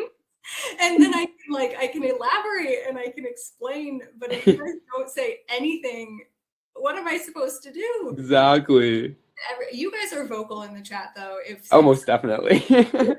you guys are fine. We know. When you're not happy. But yeah, does any of you guys in the chat have an example? Or you know what? I'm gonna move on to the next slide, but drop examples of when the false consensus effect might have happened in your life beyond the classroom, which I know I've had that before when a teacher's like, "This makes sense, right?" And I was like, because you feel like it's just you. You're like just barely hanging on. I remember taking a class where I was like, I'm never gonna say anything in this classroom because I have no clue what's even happening here. Exactly. And then all of these ideas about attribution lead to, I would actually consider this one of the key ideas of psychology, the field as a 100%. whole. Oh, did my camera freeze? Oh, I think I just had a connection loss moment. One of the key ideas of not just social psychology, but the field as a whole is the fundamental attribution error, which means we tend to attribute others' behaviors to their dispositions and ignore the contributing situational elements. Yep. In more simple terms, we tend to overemphasize personal characteristics and ignore situational factors, which becomes really, really dangerous when we get into the later slides about intergroup dynamics, when we tend to overestimate personal characteristics of the outgroup and ignore situational factors, which only increases polarization between people. But we will dive way more into those intergroup dynamics a little later. But super important to remember the fundamental attribution error. I can almost guarantee you will have at least 1 or 2 questions on it. This is one of the major ideas of social psychology and biggest ideas of psychology as a whole. So we tend to attribute others' behavior. Highlight it, all the things. Something I like to use, I call them star thoughts. I put a star next to it if it's like a star thought. One of my teachers used it one time to be like, "This is a star thought." So that means put a star next to it, remember it, it's probably going to be on the test. And that's what I do for the rest of my life now. Yeah, I love it. So yeah, it's a great way to pay attention. So this is, if I can give you 1 star thought of social psychology, we tend to attribute others' behaviors to their dispositions and ignore the contributing situational elements, especially in negative actions of members of our outgroup. Cool. Absolutely. Oh, here we go. All of those that you had in the chat, we were ahead of ourselves. Yes. Let's see a few examples of this fundamental attribution error. I know I just keep going back to that person was really, really rude while I was driving today. It's always like you always get bitter on the road, honestly. The road is like the worst place. Like I have never met a single person who's just like, "Oh, you're gonna honk at me? Okay." Yeah, exactly. Especially in Boston. Boston drivers are a different breed, let me tell you. Yeah. I was at a conference at MIT. I don't remember when it was, a couple years back, and it was wild. Yeah, cool. Oh, I'm seeing some awesome examples flow in. Oh, homelessness. Yes, that is a famous example of the fundamental attribution error. She's late because she's slow, and I'm late because of the weather. A great example of the fundamental attribution error. And not only that, how we have different standards for ourselves versus others. Absolutely. Especially, again, when it comes to members of the outgroup. There is, let's see some other ones. If someone is ignoring me in school, I may blame them and think they are selfish, but it could be because of troubles they have at home with their parents, or maybe they recently had a loss in the family, but we tend to attribute it to them being rude and selfish. Yeah. Awesome. Yeah, these examples are absolutely amazing. Oh yeah, this person bumped into me because they're rude. Another great example, not because there was no space and we were trying to get through a tiny thing and didn't see the other one. It's because they're rude. Also with like accidents sometimes on the road, when someone bumps into someone, you often think that person's a jerk. They paid no attention. They're like have no clue what's going on, when in actuality they could have like just like spaced out for a second. They Yeah. could have not seen the light change. They could have gotten a call like that came through their like car speakers that distracted them for a second. Look, So sometimes calls come in so loud, you can hear them. exactly. Cool. So those are awesome. Yes, keep all this in mind. Put a star in. Oh, I'm gonna lose my hat. It's a bad hair day. I just care so much about the fundamental attribution error. This is one of the times where I tend to soapbox to my students, where it's like, it's one of those things where we can really truly understand our own behavior and other people's behavior, especially through this chapter. This chapter is one of the ones that gives a lot of insight into the things that we do. And so one of the great things about the fundamental attribution error is that if we remember it, we can possibly be a bit kinder in our cognitions and thoughts about other people. And the hope, obviously, is that they'd be doing the same towards us. But the fundamental attribution error, really just keeping in mind that there's a lot more going on in people's lives than we're aware of. And we tend to forget more easily. So yeah. And thank you for making that point, because a huge, huge part of learning, at the end of the day, whether you get a 1 or a 5 on the AP exam, it's not going to affect your life in the long run. No. I'm a year into college, and the AP, my AP scores have meant nothing. But what we learn in psychology, what we learn about human behavior and how we act and how others around us act, are lessons we can take into life, are ways that we can understand the world better. And that's why I talk so much about how I love research methods. It's so important that we understand how to do good science and be good scientists in the world. So this is definitely one of those examples. So I really appreciate you making that point, Jenna. Look at that. Just take AP Psych and be a better human. Exactly, exactly. I love it. All right. Do we have some examples that we've got on these slides? I think I do have a couple on here actually animated in. My employees are late to work because they were lazy, and I was late because of traffic. I like that. Okay, what's next? My friend didn't answer the phone when I called. They must hate me. They're so rude. I feel like that one is like tagged with a little bit of anxiety as well. So, you know, a little cross-reference on units. Exactly. And then this person cut me off. Oh, I wrote this like 3 weeks ago, and look, it happened today. This person cut me off. You manifested. Oh my gosh. That's why it's important to manifest your 5s, friends. Exactly. Manifesting works. No, don't write that on any of your FRQs. But for our purposes, manifesting works. Star thought. I love it. I love it.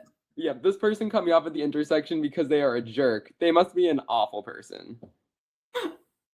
And then, yeah, I actually, that was a great point you made in the chat. A lot of time, the fundamental attribution error is why things like racism and sexism and homophobia exist in our world. And again, that all comes into the in-group versus out-group ideas. Yeah, cool. Which we will for sure be talking about soon, too. Awesome. Now, this is my favorite, one of my favorite parts of social psychology. I love it all. But we are going to talk about, attitudes. Just kidding. Not one of my favorite parts of social psychology. I do this all the time. I think I get into the right spot, and I will lead my class to the thought that I think is coming, or to the slide that I think is coming. Yeah, I was ready to talk about Milgram. And I'm like, I'm so ahead of myself right now. And then you gotta walk it back, and you're like, okay, let's try this again. I'm too excited to get there. Cool, but so let's talk about attitudes then. Attitudes. Actually, Jenna, do you want to take the attitude section? Sure, absolutely. So attitudes are just another form of cognition that's directed at what we call an attitudinal object. It really could be anything. It can be a person, it can be a place, it can be a thing, it can be a situation, it can be, there's lots of different things that we can form attitudes by. So I'll throw this out to the chat. When we think about the word attitude, just in general, not even in AP Psych terms, but when we think about attitude, like what usually comes to mind? Tell me what comes to mind usually when we think about attitude. And as you're doing that, generally what we think about is like, so parents who are like, oh, my kid has such an attitude. It's such a bad attitude. Or, we think about people being like snotty or rude or something along those lines. And when we talk about attitude in terms of AP psychology, or psychology in general, this is just something that we think. That's it. It's a thought that becomes kind of like it will lead to feelings. It's not a feeling in and of itself, but it is going to like create different feelings and promote different responses.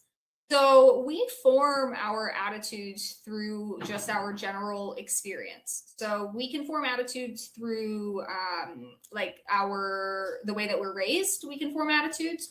So I'll say, I guess I'll throw out, does anybody like really, really love something that their parents really, really love? Or do your parents really love something so you went the complete opposite way and you really, really hate it? That's an attitude.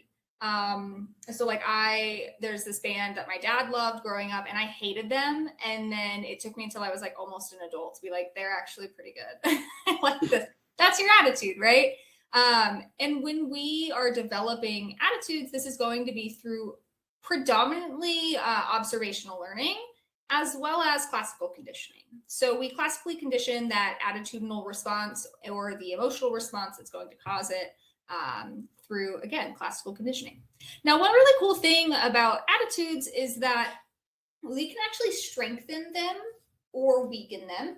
And certain people can have stronger attitudes than others. So there's this thing called need for cognition.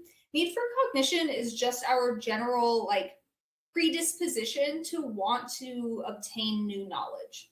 So when we have a high need for cognition, we really enjoy seeking out information and thinking very critically about it. People who seek out information and think critically about information, and those who are high in need for cognition, those people actually have a lot more strong and stable attitudes as compared to people who don't have a lot of information or even a lot of effort that's gone into developing their attitude. So when we put a lot more time and thought into our attitudinal objects, they tend to be much stronger than when we don't. So again, called need for cognition. Our attitudes indeed inform a lot of our behaviors. Now, I don't know if I'm going to lead us into the slide properly here, this next slide. Usually this is how my slides go, so I don't know what's next. But typically what I talk about next is like emotional responses and the ways in which we behave around our attitudinal objects. So I'll just throw it out here just in case. But our attitudes actually inform our behavior. So we behave in accordance to our attitudes. And when we don't, this is going to lead to things like cognitive dissonance, which we will for sure talk about. So cognitive dissonance occurs when our attitudes are not aligned with our behavior. So yeah, we'll get to that for sure. This is a perfect time to mention I am a ride or die Celtics fan, and because of it, I hate people from New York. Okay. No, that's like sports. I'm excited for your sports fanning. Oh no, Sean. Perfect shameless plug for Go Celtics in the playoffs. Any other Celtics fans here? My parents love the Celtics, so I love the Celtics. And then as I've continued to go seek out more information about them, learn all the players, learn all of the information, my need for cognition grew, and I have stronger and more stable attitudes about how much I love the Celtics. There's actually, fun fact, a stock photo of me at a Celtics game. Humble brag. Humble brag, yeah. I think that's the same as, so I grew up in California and I didn't move to Michigan until like 7 years ago or so. I had no clue that Michiganders and Ohioans hate each other, but let me tell you, I hate Ohio. You know, you just get into that mindset and it's an attitude, that's for sure. I'm just kidding. I love people from New York. I love all of you New York fans turning in. Sorry, you just picked the wrong team to cheer for. All right, are we ready? Yeah, I'm ready to move on. Okay, now into my favorite aspect of social psychology to talk about is the 4 major social studies. So yeah, these are 4 things that have revealed a lot about about human behavior and how we might end up behaving if we're placed into one of these similar scenarios, despite thinking that we could never be affected by any of these phenomena. So let's get right into it. I believe we start with compliance. Yes. We do. With your fancy animations. I love my animations. And yes, I just want to make a quick little plug before we go into this. Please, please, please make sure we treat all these topics with respect. I know We usually talk about this a lot in clinical psychology, but I also think it's very applicable to social psychology too. It's easy to say that the people in these who are participants and subjects in these highly unethical experiences are bad people or acted poorly. There's a lot of things that we can say, but it is important that we treat this topic with the utmost respect, similarly to the way that we would treat clinical psychology. Yeah, absolutely. My camera's like going crazy today. Is it your camera or is it Crowdcast? Because Crowdcast is grumpy. It's probably Crowdcast, to be fully We'll just honest. blame It on usually Crowdcast. is. And you know what? See, that's something that's formed by an attitude. We have experience from Crowdcast that was negative. So we have an opinion and an attitude about Crowdcast now. And now anything that happens that's bad, it's Crowdcast's fault. Exactly. So look at that attitude formation and that right there. A beautiful example of social psychology in the real world. Awesome. Cool, let's get into it. So compliance is the change in behavior at the request or direction of another. And the two ideas that I like to talk, so for the next three, we'll talk about specific experiments, but for compliance, there are two very specific, very practical examples that I like to talk about. The first is the foot in the door technique. And that idea is you make a small request in the hopes of at one point convincing someone to later agree with a larger request. And kind of like Jenna was talking about earlier, she was right. We lead right into it from attitudes. It's connected to cognitive dissonance. We try to act in ways that reduce cognitive dissonance, that allow us to have the most consistency in our lives so that we can, cognitive dissonance exists in many ways. It's so we can look back at our past selves and have consistency in our beliefs, but also it informs how we act in the future so we can be consistent with our current beliefs. So this is where the foot in the door technique comes in. I could be like, hey mom, can I borrow $5 to get a video game? That's my foot in the door. That's my small request. And then maybe I follow with the big request. Hey, can I actually also buy $300 to buy the new video game console? Or $500 if we're talking to PS5 now, maybe even more. It's going to work. Exactly. And then the other end of that is the door in the face technique. And I don't have statistics on if one's more successful than the other, but I personally think in my life the door in the face technique works better, and that's used in a lot of ways, especially when it comes to political campaigns. But okay, it's the idea of you for just a second. I'm going through comments, but I think they might be old. Can you guys tell me, is Sean still frozen? Is anybody from our team, is Sean frozen? How many fingers am I holding up? There was a lot of them that said that you were frozen, so I just wanted to double check. Can anybody on our team check the chat, because I'm not going to be able to get down there in time, and see if Sean is still frozen? No, the majority of people are saying that he's not frozen anymore. Perfect. Okay. Perfect. Good to hear. Awesome. Cool. So then the door in the face technique is flipped. It's when you make a large request in hopes of convincing someone to later agree with a smaller request, which again goes with cognitive dissonance. So for example, I might ask someone, would you mind volunteering for my political campaign? They say no. I could hit them with, well, do you mind at least putting up a yard sign?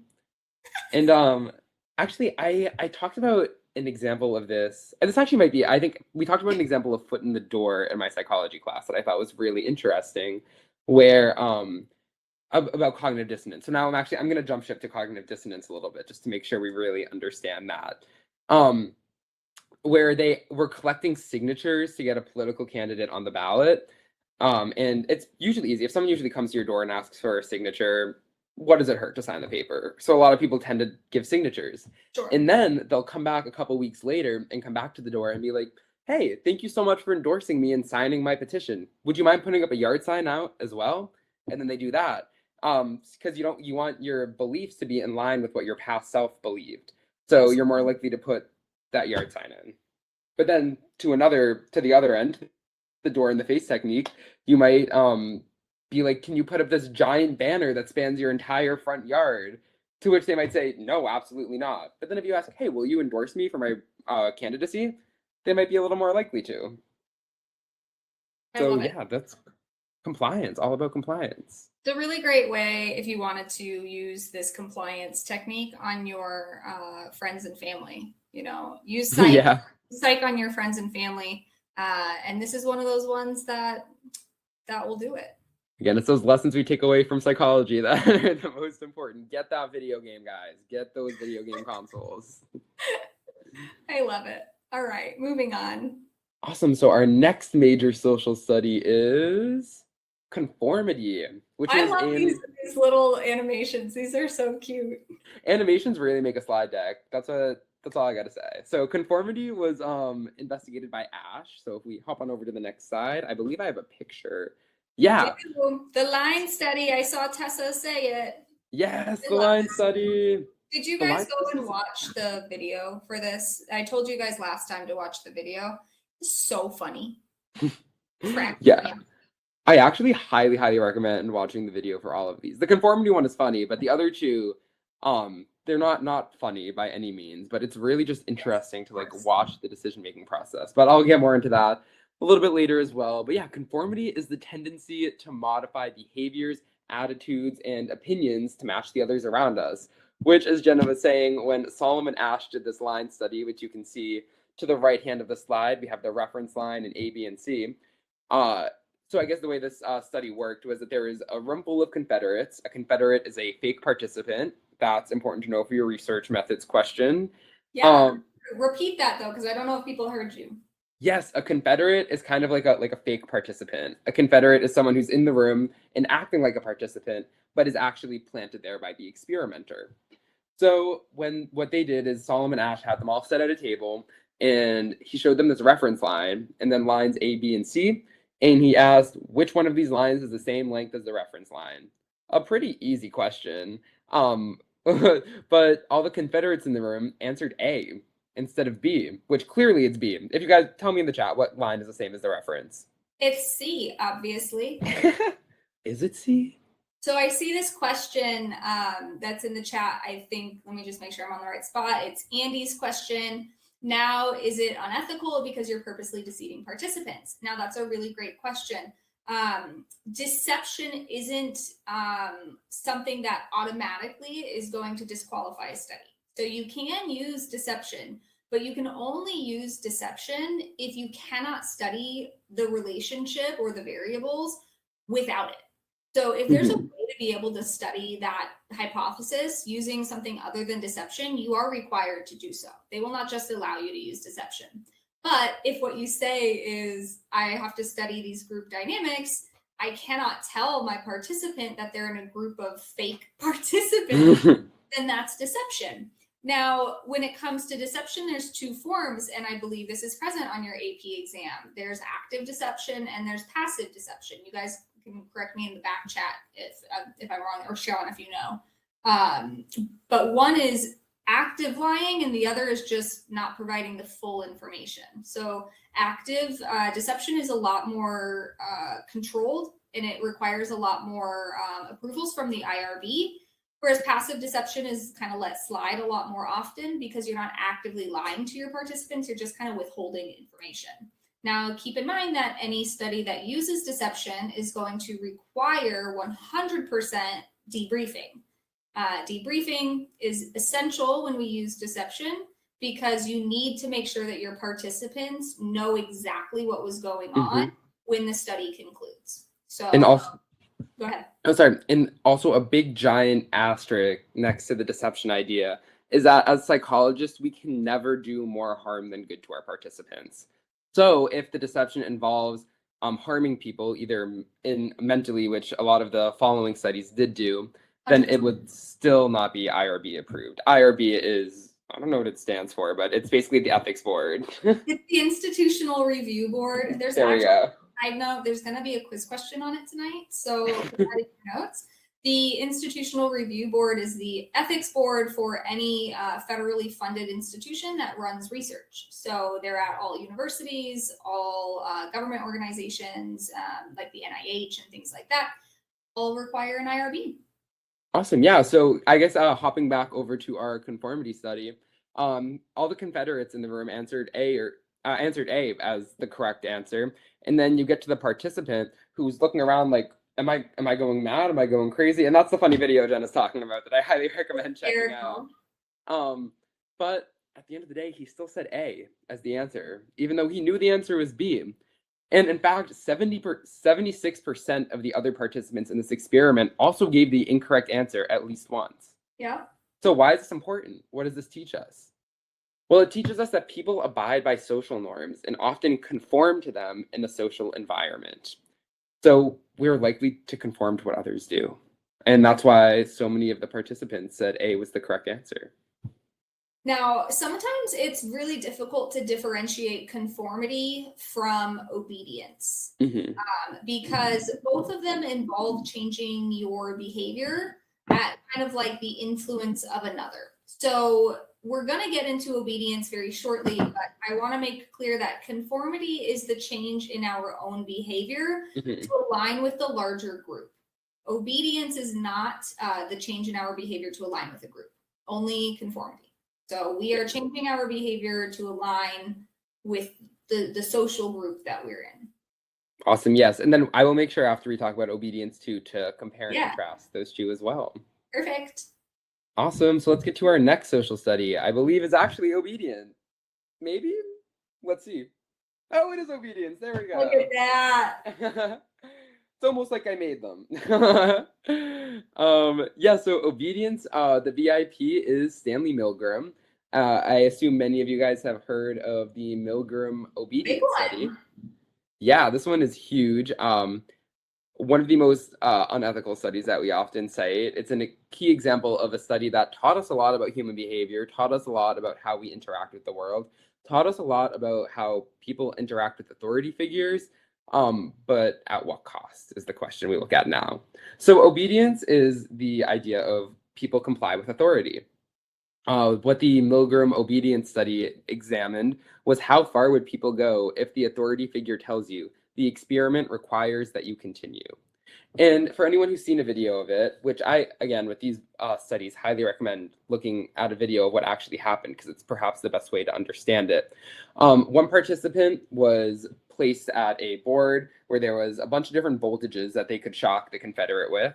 On the other side of the wall was a Confederate who would answer questions that were posed and would receive a shock. So the participants think they're shocking the Confederate. The Confederate isn't actually getting shocked, although they did act like they were.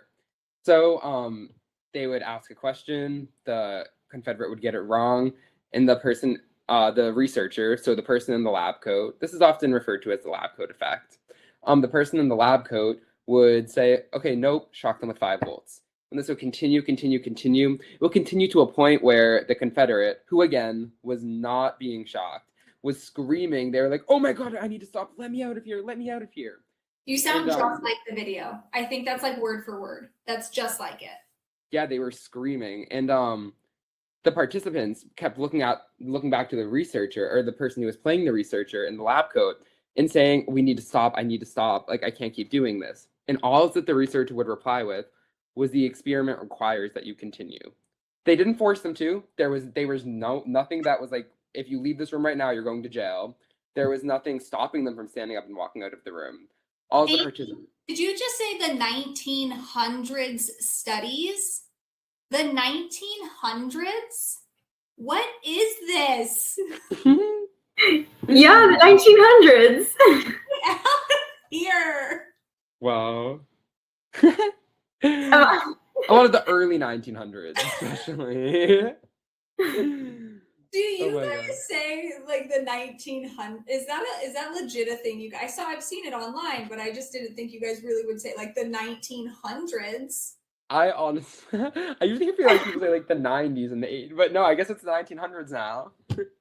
I mean, it's past. We're in 2023 already, so. Crazy. Oh my God. Crazy to think about that. But yeah, I guess kind of back to this obedience idea. It's shocking. So before the research was conducted, psychiatrists and students and professors of all kinds were surveyed as to how far they think participants would go. So, also it's worth noting that on the shock machine, some were labeled "do not shock," "deadly," like stuff like that. So X's, like triple X, like do not, yeah. So the participants knew what the shock could do. And psychiatrists predicted that about 4% would go beyond the 300 voltage, and students predicted that about 1%, less than 1%, would reach the highest voltage. But when the experiment actually was carried out, 65% of participants administered shocks up to 450 volts, even when the learner is the confederate, even when the learner stopped responding and went silent. Yeah. All because the experimenter said the experiment requires that you continue. Now, I think I saw in the chat a little bit earlier, someone was talking about how this experiment was unethical because debriefing wasn't provided. And that's not necessarily the case. Participants were debriefed following the study. Actually some of the interviews with the participants after the study are they're just crazy to watch. How people like explained why they did it. And honestly, it's so hard to think that we could ever be in a situation where we'd do the same. But they didn't, the participants going into the experiment never thought that they would be in that position either. They never thought that they would go to the highest voltage. Yet the lab coat effect, the obedience to authority, it did that to people. It pushed them to 65% of participants to go to a deadly level to keep going when the learner who they thought was actually a learner stopped responding. So this taught us that people have a tendency to obey authority figures. No matter what they're doing, no matter what the implications of their action are, people have a tendency to obey authority figures, which is called the lab coat effect. And this will bring back to Jenna's point that she made earlier. The difference between this and compliance, between this and compliance is that compliance is conformity. Oh, sorry, conformity. Yes, conformity. You're right. Getting the words all mixed up, all the C words. Okay. Conformity is when you conform to a group of other people at your level, a social circle.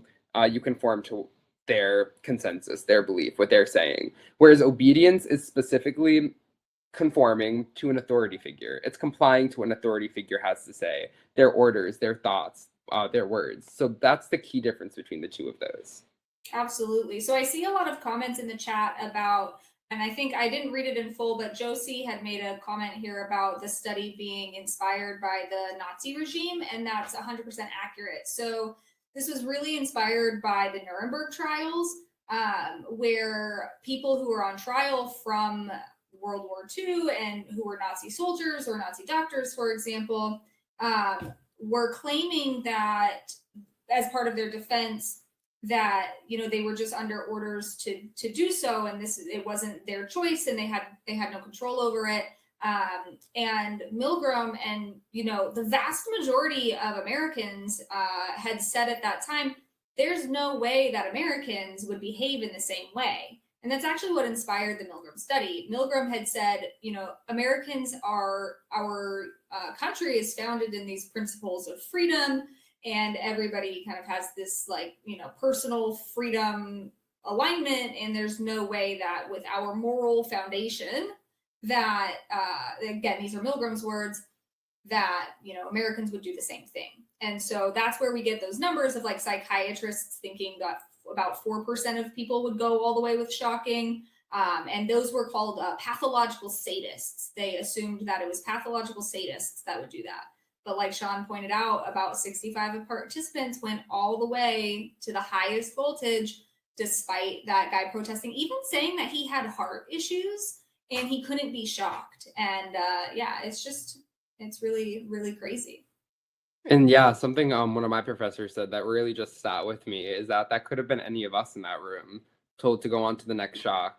And as much as I would like to think I wouldn't, as much as I think all of us would like to think we wouldn't, in theory, according with Milgram's results, 65% of us would. And it's just, really crazy to think about. And this is another reason why we like to say to treat this topic with sensitivity, because it's a deep thing to think that people could be not even convinced, people could just obey orders to go that far. And it's scary to think what that means in the world, which, as we saw with the Holocaust. This is important. Yeah, right. So we will hop on to the next subject now. I know obedience is fascinating, but so are groups, which is what was studied by Zimbardo. I would imagine many of you guys have heard of the Stanford Prison Experiment. So that was Zimbardo's study about group dynamics. Let's go. So the Stanford Prison Experiment occurred in 1968 and attacked the central question, how do roles, labels, and social expectations play out in a simulated prison environment? And what they did to do this was they got a group of, I'm actually not sure how many college students, probably like 20. It was about 20. Yeah, about 20 college students, and randomly assigned them to the role as either a prisoner or a prison guard. And then where they were all thrown into a mock prison. They had the ability to leave at any point if they needed to, if they chose They were to. told so. What was that? They were at least told so that they Yes, had the yes, sorry. Yeah, having the ability and being told something are two very different things. Yes, it's an important distinction to make. So they were told that they could leave the experiment at any time. But what we found is that guards and prisoners really conformed to their roles in this experiment. And although the first day or two, actually not even two, the first day, there was no crazy group dynamics present. People weren't acting and treating each other horribly. But after just a few hours, some extremely cruel and dehumanizing behaviors were observed. The prison guards were treating the prisoners in absolutely horrible, unimaginable ways. And this is for an experiment. They know that they're partaking in an experiment. They know that these other college students are just their college counterparts, people that they could sit in class with. Yet, after 6 days, the absolute cruel and dehumanizing actions that Zimbardo observed led him to terminating the experiment, even though it was scheduled to last 1 to 2 weeks. So we learn a lot about group dynamics from this study. We first learned that individuals readily conform to the social roles they are expected to play, which was especially true for the prison guards, who were eager to take on that role, and then ended up treating the prisoners absolutely horribly. And then I think the second, perhaps more hard-hitting lesson that we learned from this is that everyday people, under the right context, have the potential to harm others, which is, again, another idea we talked about in Milgram. Like, would we go that far? I like to think I wouldn't, but I don't know. I was never put in that position. I like to think that under the right context, I would never adopt a group alignment, a group affinity, a group identification that would push me to treat other people so horribly. But do we know that for sure? No. That's the biggest thing about, group dynamics and especially psychology is we see all these studies that say this percentage of individuals are, behaving this way, and this is what we found through these studies. And we all want to sit here and say, there's no way we could do that. There's no way I could do something like that. But what we find is that realistically, everybody who was in those studies said those exact same things as well. So yeah, it's important to know these phenomena exist because the knowledge of them is what prevents it from happening again in the future. Exactly. And that's why these lessons, although the experiments at the time were extremely unethical, the lessons we learned from them are important ones to understand. And some specific examples of when group dynamics got to the most extreme horrid level was Benghazi, which actually, when I was learning this in my introduction to psychology class in college, I recall our professor actually putting up a picture at Benghazi, and this picture will live in my head, especially just my professor. He was a social psychologist, so you can imagine his social psychology lectures were fascinating, absolutely fascinating. We actually had three whole lectures on it, but one part that really stuck with me was he put up a picture from Benghazi, which was an American soldier like posing with like a gun in the air and like a smile and like a thumbs up with a bunch of naked prisoners that were starving. And so that's probably you could tell it was that one's and that's absolutely accurate, and that is one of those things that had popped up surrounding this idea, especially seeing that in like real life action. Yeah, so that is one thing that will always stick with me from the social psychology unit.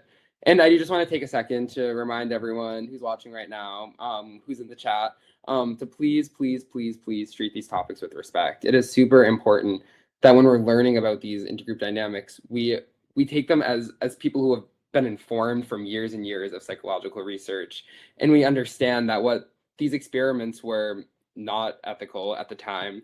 And it's really important that we understand our role as psychologists now, psychologists of the future, and just humans of the future, is to take these experiments, understand what they mean, understand how they exist in the real world, and treat those topics with respect, and understand how we can work one day to ensure it doesn't happen again in real life. So I just want to encourage everyone in the chat to please treat these topics with respect. There's and a lot not, of really good conversation I can see going on in the chat, and then there's also a lot of not helpful additions. So I absolutely encourage like the discourse surrounding the ideas that we're talking about, but we want to make sure we're doing it intentionally.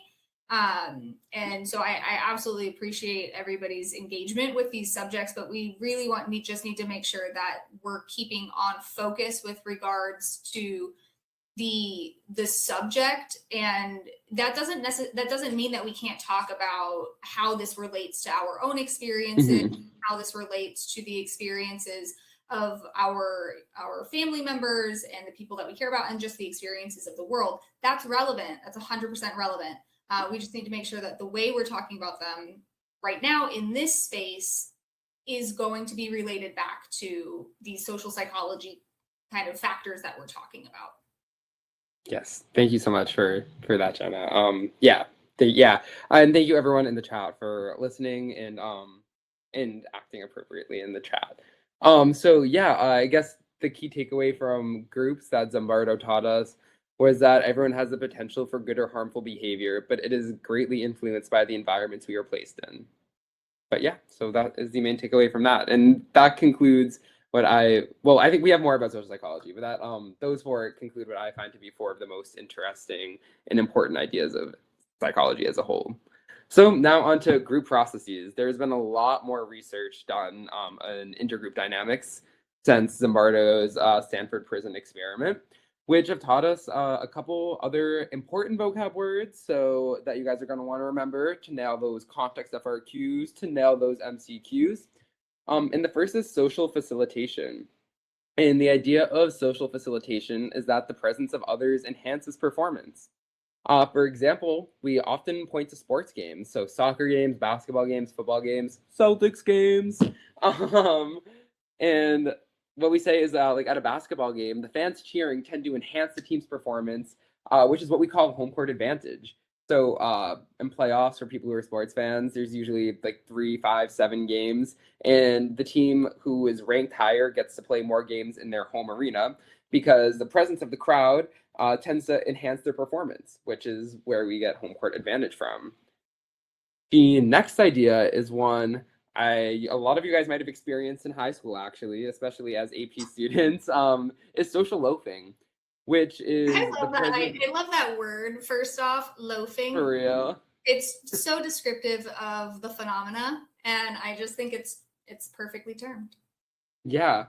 Oh, and actually, sorry, before I get into that real quick, the same idea is also on the flip side of social facilitation. We don't have it on the slide, but social inhibition, which is the idea that a crowd decreases performance, which is often cited in public speaking examples. It's really hard to like present in front of a large group of people. So that is an example of the flip side, social inhibition. But yeah, yes. So an example of social facilitation, one of my TA this semester had asked me, are you just really extroverted? And I was like, oh, absolutely not. I am not extroverted. I just have a lot of social facilitation when it comes to teaching. Otherwise, I'm not. This is. So Jen apparently has the reverse of the typical with social inhibition. The crowd helps. I find that too. Like when I like teaching for larger audiences, I think having people there helps. More engagement. Yeah, cool. So next up we have social loafing, which means the presence of others within a group encourages people to work less hard than when working alone. They tend to push responsibility on the others and take the backseat and just chillax. The social loafing part. So the example that we have up there is, I have 2 partners for this project. They can take care of creating the presentation. They got it. They have it handled, and they are all set. Whereas if it was an individual project, we would take that on ourselves because we are the only person to do so. Too bad we can't take the AP test as a group. You know, that's what I was just thinking. Too bad we can't have the little AP Psych CRAM team up there Yeah. answering your questions on the exam as well. Yep. Cool. Then the diffusion of responsibility is the tendency to not take responsibility for action or inaction when others are present. When others are present. So, for example, I saw one of my classmates getting bullied, but it's not my place to say anything to my teacher. That's others are present. Someone else can say it. This actually kind of reminds me, Jenna, correct me if I'm wrong, but of the bystander effect. It's actually what I was just thinking about. So diffusion of responsibility is the component that causes the bystander effect. So I don't know. Have we talked? Oh, it's next on the slide. It's at the end of the slide. Yeah. Oh, what is? I didn't even see that. Yeah. So yeah, the bystander effect is caused by diffusion of responsibility. And the craziest thing about diffusion of responsibility is that it's actually directly proportional to the number of people that are surrounding us. Interesting. Yeah, so there's studies that show, asking bystanders their likelihood to help. And people who are in groups that are larger are less likely to help. And it's directly proportional to the number of people. So, which is crazy. That is really interesting. I actually did not know that. So that is super cool. So yeah, I guess from there we'll skip over to the individuation for a second and go right to the bystander effect. Individuals are less likely to offer help to a victim when in a situation when others are present. And the paradigm example of that is, I see an accident on the highway, but I just drive by because someone else will call 911. But there are a lot more like heavy hitting examples of this. Like, for example, I don't know if anyone's heard of the case of Kitty Genovese. Yeah, Genovese. She actually has there's a really interesting book called like My Tarantella, I think, that talks a lot about it. And so her example, or the example that happened there, was that Kitty was murdered in a New York area that was there was apartments flooding both sides. There were tons of people who were able to see it, yet no one called 911. They watched the brutal attack and murder, and nobody called 911 because they assumed somebody else would do it. The apartment next to me will do it. The person walking on the street will do it. Somebody else will do it. And that's they diffused responsibility to others, and thus the bystander effect manifested. Yeah, so one just side note to note about the Kitty Genovese case is that there's actually been a lot of data recently, maybe within the past 10 or so years, that found that, in fact, her neighbors did call the police. So not to say that this is not why the bystander effect exists and the bystander effect is wrong. That's not the case at all. But the Kitty Genovese case itself, which was kind of like the proponent or the propellant, I should say, of knowledge about the bystander effect, was possibly more related to the fact that the neighborhood was relatively poor. And there was something about her personally that kind of made her they socially ostracized her. And so that might have contributed to their unlikelihood to call. So that's just something to keep in mind with regards to that case particularly. And I think it's probably going to come. I know with next year, they're actually revamping the AP program for Psych completely. And that is going to be probably one of the revamps, I would imagine.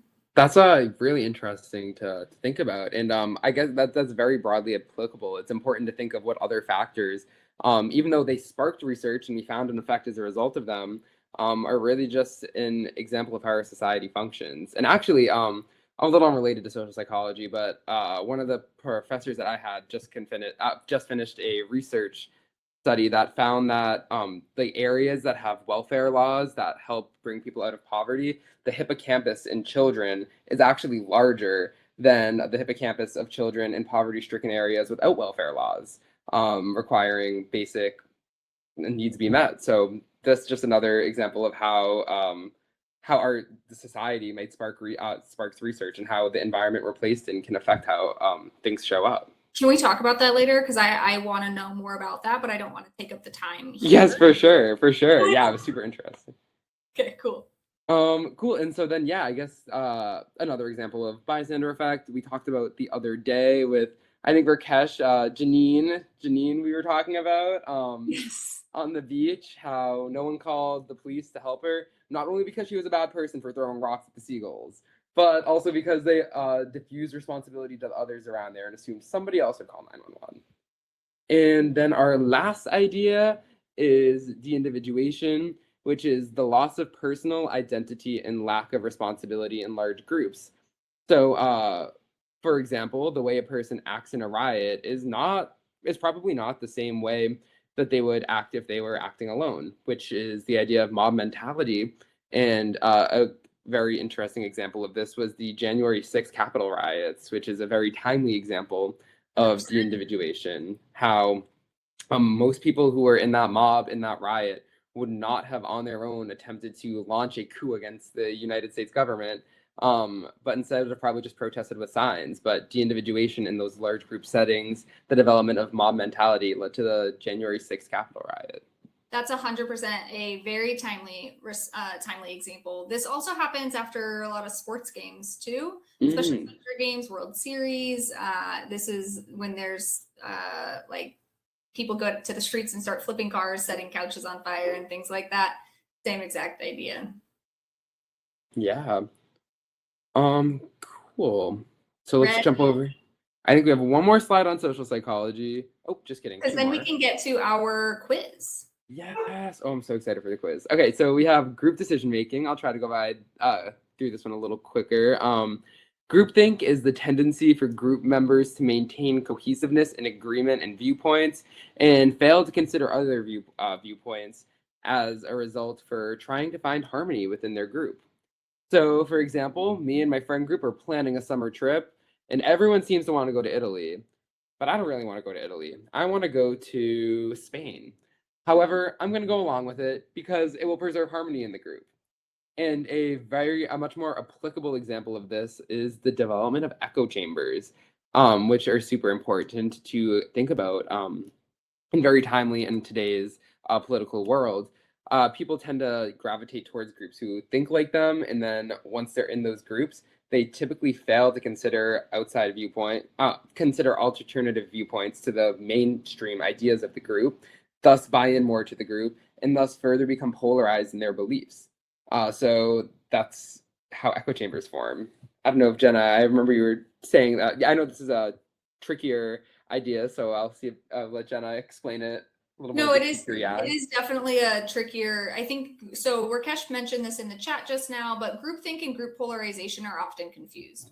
So one of the things to think about when it comes with groupthink is that there is a large group that holds an opinion, and groupthink occurs when the people who don't match that opinion don't want to speak up.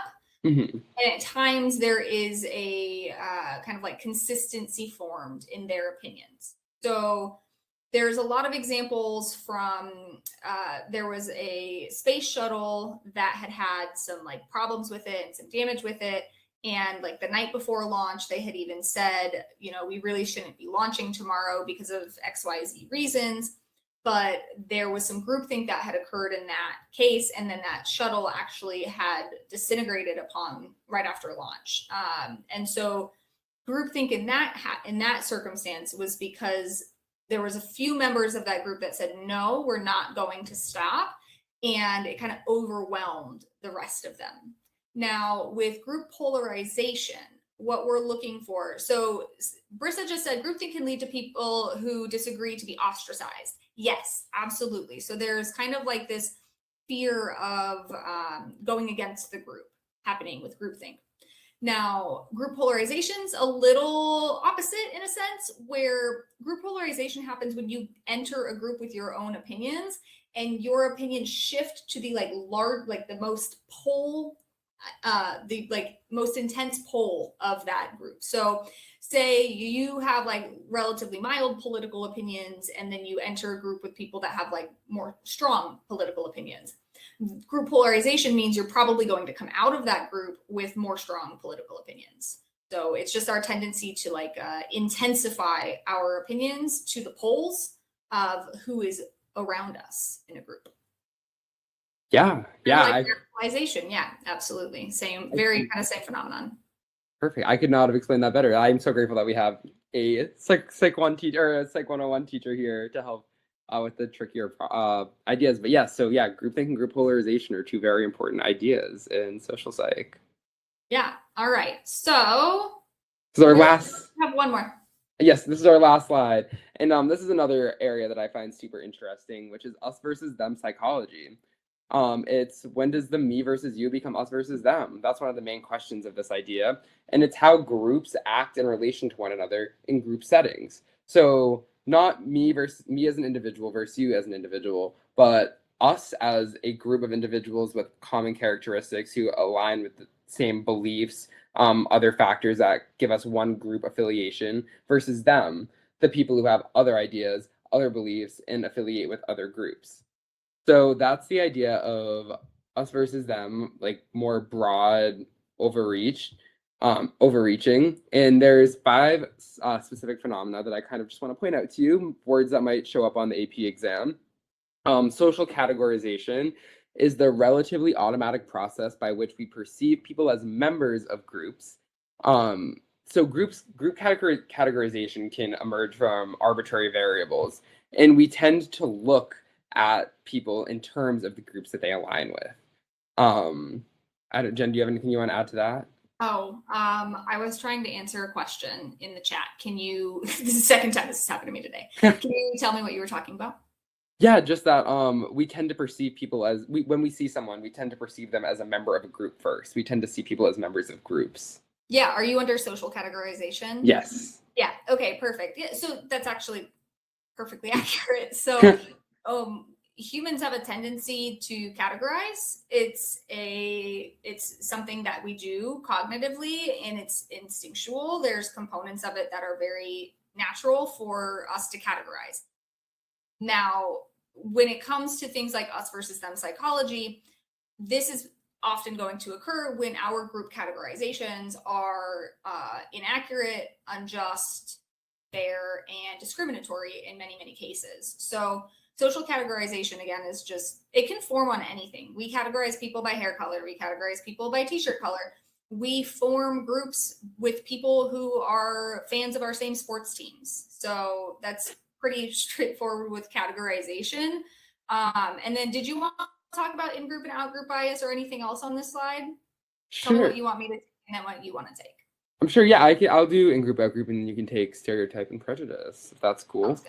Awesome, cool. So I'll try to fly through this to make sure we have time for Jenna's awesomely amazing quiz that we have coming up. It's 75 questions. So we're going to fly through the 75 questions. But in-group bias is the idea that we prefer to be around people like ourselves. So when we, use a social categorization to perceive people, the way that we perceive people as members of groups, we tend to surround ourselves with people who are similar to ourselves. And we tend to perceive members of the in-group, people who are like us, as more charitable and more morally correct in comparison to members of the out-group, which then segues very nicely into out-group bias, where we tend to perceive people of the out-group as all the same and morally backwards. And then this starts to bring back that huge bolded slide that had one word to itself, the fundamental attribution error. Especially with members of the in-group, we tend to use we tend to attribute positive things to our personal characteristics. We're charitable people, we're good people, we're unique people, we're interesting people. And then members of the out-group, we tend to have that flop. So we tend to attribute negative things to them as people. They're morally backwards. They're wrong in this domain. They're bad people. They're jerks. So those are in-group versus out-group bias. Yeah, awesome. So yeah, with our in-group biases, we perceive people in our group favorably. Out-group, we perceive those who aren't in our group disfavorably. Like I was mentioning previously, we can categorize groups based off of even things as arbitrary as sports teams' jerseys. And researchers have found that the in-group and out-group biases actually can apply when we look at, sports teams. We can even bring participants into a study and just give them like a red or a blue or a purple shirt or something. And you're going to automatically engage with the people within your group and hold higher opinions of them within those studies. So it is really, really interesting. So then we get into stereotypes and prejudice. We don't have discrimination on this slide, but that's also another component of this phenomenon. So when we look into stereotypes are beliefs and expectations that are based in somebody's perceived group membership. So when we stereotype things, when we use this term within social psychology, at the very least, these are inaccurate and unjust expectations of people, of individuals based off of their perceived group membership. Now, stereotypes can then lead to prejudice when those expectations and beliefs turn into attitudes. Now, stereotypes, prejudice, and discrimination are just three different components of kind of a similar idea, which is like unjust and inaccurate blank about somebody because of their perceived group membership. Now, when we look at stereotypes, this is expectations. When we look at prejudice, this is attitudes. And when we look at discrimination, this is behavior. And this could be individual behavior, this can be systemic, this can be, institutionalized or institutional, sorry. So again, stereotypes, we are just looking at these expectations that are inaccurate based off of perceived group membership. Prejudice is attitudes, and oftentimes when it's going to lead to treatment, that's going to fall under discrimination. So yeah, we're looking at basically any type of component of psychology in terms of thoughts, feelings, and behavior that's based in somebody's perceived group membership and is inaccurate and unjust. So these three ideas are a really great target for like compare and contrast types questions. I don't think, you might get some on the AP Psych test, but when we compare these three, like I mentioned, they are all going to be inaccurate based off of somebody's perceived group membership. And they're different in the domain in which they manifest. Some are cognitions, some are feelings, and then some are behaviors. Awesome. So I think that is the end of social psychology. I think we might skip the Q&A to make sure we have time for your questions. But before we do that, I want everyone to pause for 1 second and give yourself a round of applause for getting through all 9 units. Yay! I hope now you all feel super confident, because I know if you all paid attention to all 9 units and went through that review packet and did the quizzes with us, I feel super confident in your ability to tackle the AP exam. So congratulations on finishing all 9 units. And anyone, I hope you all are feeling super confident, because I feel super confident that you all can do it after all of this and the amazing teaching from all of my co-teachers up here. From the amazing Jenna, who has absolutely killed it in putting things together and making sure everyone explains everything. So a round of applause for you guys, a round of applause for Jenna. Oh, God. A round of applause for the teaching team. And so, what we're going to do is we're going to give you guys a 2-minute brain break. I'm going to pop the thing up on the screen in just a second. And then if you're back early from your brain break, start popping questions into the Q&A, start popping questions into the chat. We'll take a few minutes to address maybe like fewer than 5 right now, and then we'll pop over to our practice quiz. So I'm going to get started on all of that. cool. Enjoy your break. Enjoy knowing that you're done with all 9 units.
These breaks are never long enough. They seriously aren't. And I don't know why I'm on the main stage again. Crowdcast just is wild sometimes.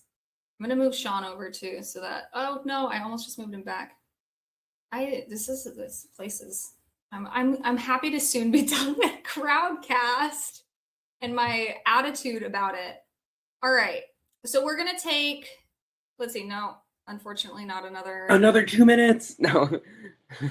We're gonna do a very brief Q&A here, and we'll try to get through some of these questions. And then importantly, remember that tomorrow, we're gonna start with an FRQ, and then all we're gonna do is review each and every unit. So just because we don't get your questions answered right now or at the end of tonight, we will come back to this unit tomorrow. So just keep that in mind. And can our chat people pop some questions up in the main screen, please? Let's take no more than 5 minutes on this one. Why? Why am I back to the main? The heck? And we both ended up back. All right. What is the reciprocity norm? So the reciprocity norm is another phenomenon in social psychology that when one person like does something good for you or gives you something, you feel like you should reciprocate it, or give it back or return the favor. Which is why I know for me, if someone gets me a gift for my birthday, I tend to get them a gift for their birthday. If someone does something nice for me, I try to do something nice back for them. And that's what the reciprocity norm is, in effect. That. Nice.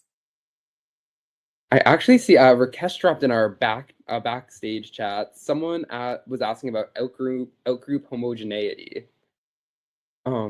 Yeah, so that's just it contributes to outgroup bias. So it's kind of like a foundation of outgroup bias. So outgroup homogeneity is the assumption that people in our outgroups, so those who are not our in-group, are all like each other. So whereas we can see those within our in-group, my friends, my family, as unique individuals with their own interests, their own skills, their own qualities and characteristics, outgroup homogeneity says that outgroup members are all the same. So you hear this a lot in a lot of political rhetoric about oftentimes immigration-related political rhetoric, talking about outgroups that have all the same, they're all the same this, they're all the same that. That is outgroup homogeneity and contributes to the outgroup bias. All of these comments in the chat are so sweet. You guys are, let's go. Great job, everyone. So proud of you guys. Yay. Jenna, can you turn on the captions for? I sure can. Thanks for reminding me. Are they working? The heck? Hello. The heck? There we go. Cool. So our next question I see is, what is the difference between diffusion of responsibility, de-individuation, and the bystander effect? So as we kind of talked a little bit about earlier, the diffusion of responsibility is the idea of when we're in a large group of people, we feel less responsible to do something in an emergency. We diffuse our responsibility to others. We think since we're with a bunch of people, somebody else will call 911, somebody else will get help. And the bystander effect is what manifests of that. So the bystander effect is when someone gets in a car accident on the side of the street, we're not likely to call 911 because we think that somebody else on the highway will, because there's so many other people to do it. We diffuse that responsibility, and that's the bystander effect. So those two go. I'm gonna step in just real quick. So diffusion of responsibility is, yes, for sure, this is what we talked about already, going to manifest into the bystander effect. Diffusion of responsibility also has a lot of roles in other components of group dynamics and social psychology. So a lot of like rioting type behaviors or damage that can be caused during those are due to the diffusion of responsibility. So the group is doing this thing, I'm not. So it's going to be blamed across the whole group, like we were talking about with the January 6th riots and the insurrection. That's going to diffuse the individual's responsibility across a larger group. So this is a great phenomenon that has a lot of practical applications in different arenas. Yeah, and that ties right into de-individuation as well, how mob mentality. If you can connect de-individuation and mob mentality in your head, that should help really clarify the different things, because de-individuation is the idea that when we're more willing to commit to do an extreme act in a group or to act more extreme in a group setting than we would as an individual on our own, because we can diffuse this responsibility to other members of the group. So yeah, diffusion of responsibility like manifests right into de-individuation and the bystander effect. Nice. I Cool. don't know, I said that in like Taylor Swift's nice. Awesome. Do we want to take one more question maybe?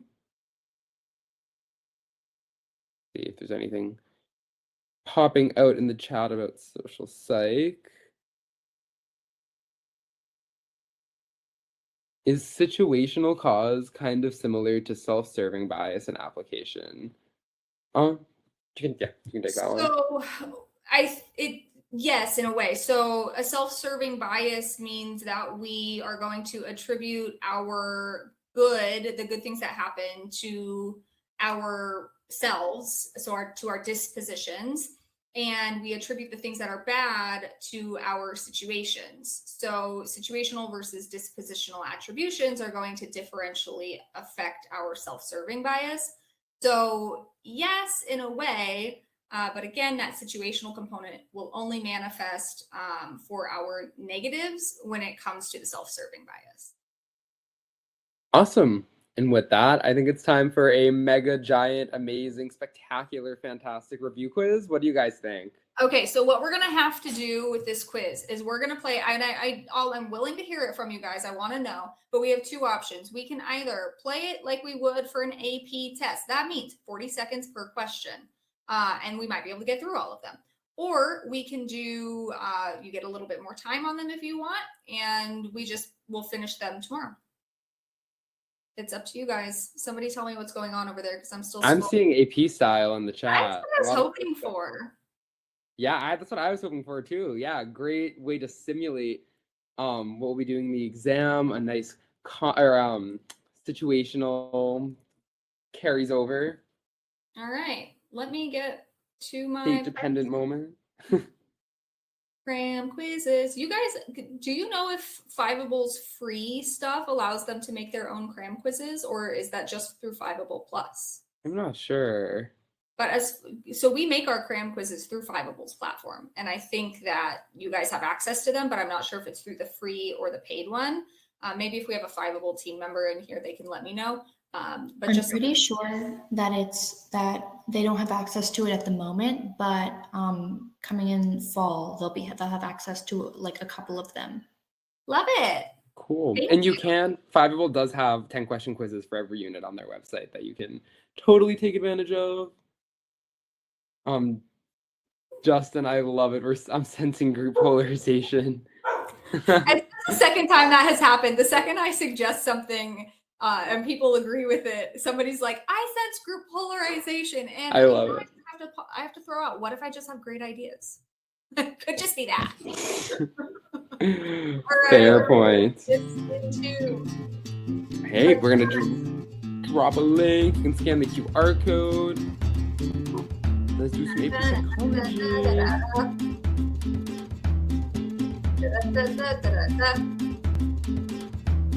And Selena or Zoe, I don't know if either of you guys wanted to still pop up and do the quiz with us.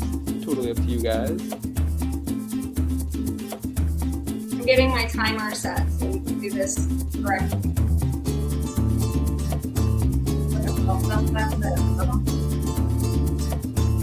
I'm not hearing the music. Is it just me? Can anyone else hear? Was I just sitting here by myself? Oh, you guys can hear it? Maybe it's just me. Oh, it's just me. Dang it. All right, let's start it. Does this mean I can hop back up into the wing up there? Sure. Okay.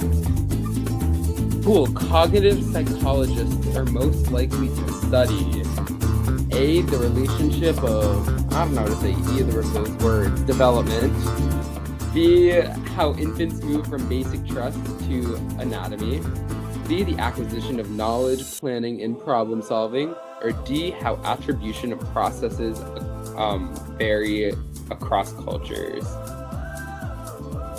You're gonna laugh at me. I forgot to start the timer. So I'll get it next time. Jenna, do you mind turning the music down just a touch? Need more? I'm seeing from the chat. Oh yeah, that might be old because it was blasting and I got it down. Let that. See if the new Cool. ones say that as well. I'm so jealous because I can't hear. Oh yeah, it's still there. People are still popping up saying it's a little loud. But let's reveal the answer for right now while we see the Wow. acquisition of knowledge, planning, and problem solving. Awesome. 94% of you got that right, so I won't. Jenna, it's a little too loud, girl boss, Elle says.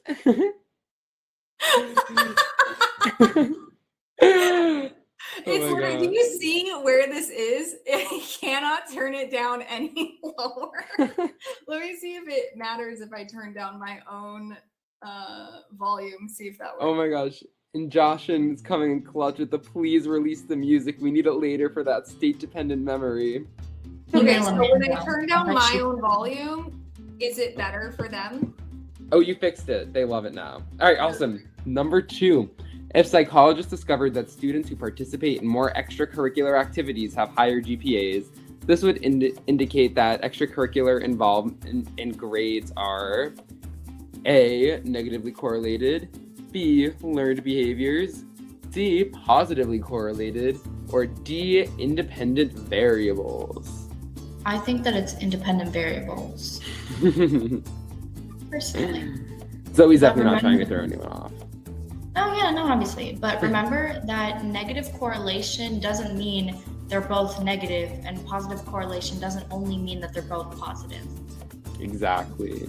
You want And to it's think important. of it as a math problem that multiplication and that a positive number and a positive number create positive number, a negative number and a negative number create a positive number, but a negative and a positive number create a negative number.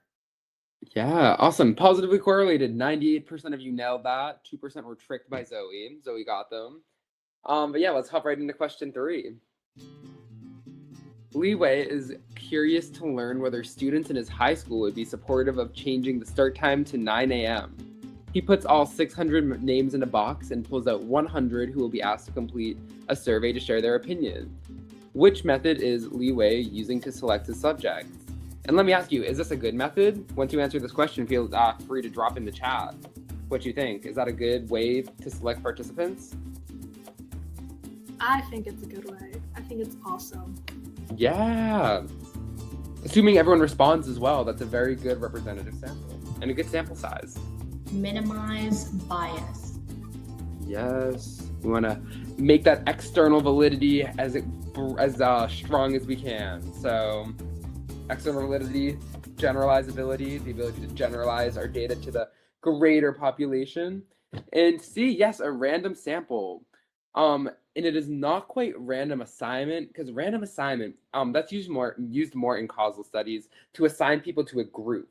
So random sample, that is the people that you're bringing in, the people that you're surveying. So that relates to external validity, or how generalizable our study is. Whereas random assignment is within, are you in the control group or are you in an experimental group? If you're in that's a random assignment, and that helps with internal validity, and that helps make sure you're measuring the construct as accurately as possible. So cool, let's hop over to the next one. Blank validity is when a study shows a truthful cause and effect relationship. Oh my gosh, we just talked about this. So Maddie, I see your comment in the chat. No, because it's 9 a.m., so some participants may be more tired. That's not necessarily what the question was aiming at. The question was more about the sample that they're selecting. If it was some people took the survey at 9 a.m. and some people took the survey at 3 p.m., then yes, that would be a threat to internal validity. But since the question wasn't, even if everyone took it at 9 a.m., that would be perfectly fine. But yes, it's because,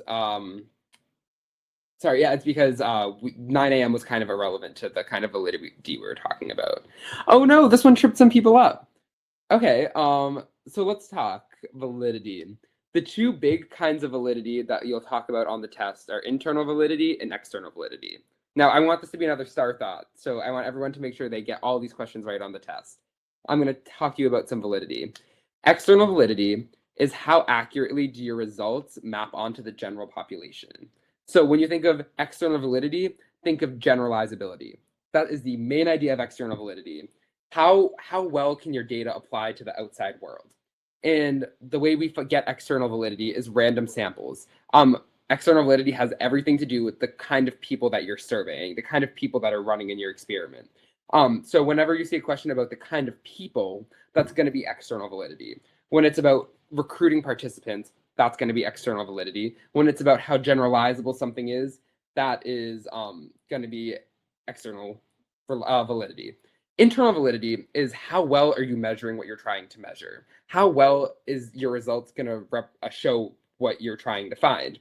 So when we're talking about the relationship, when it shows a truthful cause and effect relationship, it is internally valid because we're talking about the relationship that we were looking at. We're not talking about the participants. We're not talking about how the participants were selected. We're talking about the relationship that was observed, which is internal validity. Internal validity, I want you to think of random assignment. Random assignment is how you're assigned to a group. Are you in the control group or are you in an experimental group? And that's how we find relationships, truthful relationships. So that is what internal validity is. Whereas external validity, I want you to think of random sampling. So random sampling is generalizable, is external validity. Random assignment is relationships, is internal validity. And then face validity, which I see in the chat, how well does something assess the construct like on its face? How well does it assess something as it appears to be? Cool, so those are the two big ideas. Oh, sorry, the three big ideas on validity that you should know. All right, let's go to the next question. And let me know if I'm talking a little too fast because I know we can't get captions since we're not on the slide. So just let me know if you need me to slow down talking. Cool. Which of the following correlation coefficients represents the strongest relationship? A, negative 0.25, B, 0.13, C, negative 0.98, D, 0.92. Oh my god, 9.2. I don't even think it's not even possible to have correlation that high. It cannot go above 1.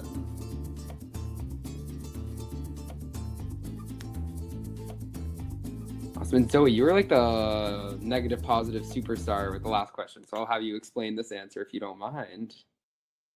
So the correlation goes from -1 to 1.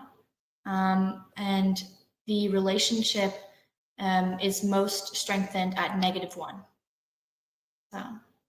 Yeah. So the relationship, when you're thinking about how strong the relationship is, forget about the positive or negative signs. That's just the numbers that you're seeing. So if D was 0.99, that would be stronger than negative 0.98. But nonetheless, when you're thinking about strength, take the absolute value of each. The absolute value of each. So that means take away all the signs. Whichever number is the closest to 1 is the strongest relationship. All's at a negative. Can I talk in 2 times speed? My parents tell me that I talk in 2 times speed, but no. So all that negative means is that the correlation is negative, so it's a downwards correlation. They are negatively correlated. It's still stronger. Like if I have paper around me. You know what? I can jump in here. Let me bop down for a second. Bop to the top or whatever that song was. So when we have correlations, wow, I'm on main. I hate this. When we're looking at correlations, think about absolute values. We know an absolute value means that number, whether positive or negative, we're going to be looking at just the number. It doesn't matter. So the strength of the correlation is going to be measured on a 0 to 1 scale. Absolute value. It does not matter about the sign yet. Correlations closer to 0 are weaker. Correlations closer to 1 are stronger. So we know that the 0.98 is going to be stronger than the 0.13. Again, we're not looking at the sign in front of it, whether it's positive or negative. So when we just look at strength, take the absolute value.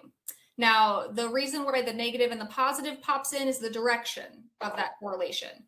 If I cannot see that. Is that visible? If the variable increases, if the variables increase together, or if the variables decrease together, it's a positive correlation. If the variables go in different directions, one goes up and one goes down, that's a negative correlation. So if they both go in the same way, it's positive.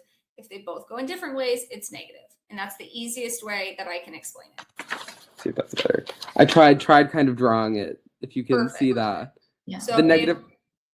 yeah, that top one, that's a positive correlation because both variables are increasing together. That bottom one is a negative correlation because you can see that the as the x-axis increases, the y-axis is decreasing. So values, if you put your finger like on any one of those values, the corresponding point on the x-axis is going to correspond with the point on the y-axis, and it's going to decrease down the y-axis. So that's like the graph I can give you. Sometimes a piece of paper and a whiteboard just makes with stats makes all the difference sometimes. All right, let's keep it going. What is the committee that reviews research involving animals? The Oh, I know CDC, this one. OSHA, IRB, or IACUC? It's IACUC. That's the how you pronounce that one. IACUC. Mm-hmm. It's definitely OSHA. I actually watched a conspiracy theory about the 1971 Charlie and the Chocolate Factory movie What? that involves the OSHA violations and how Willy Wonka was trying to give away his factory in order to avoid fines from the OSHA corporation. Look at that. Most of us got IACUC.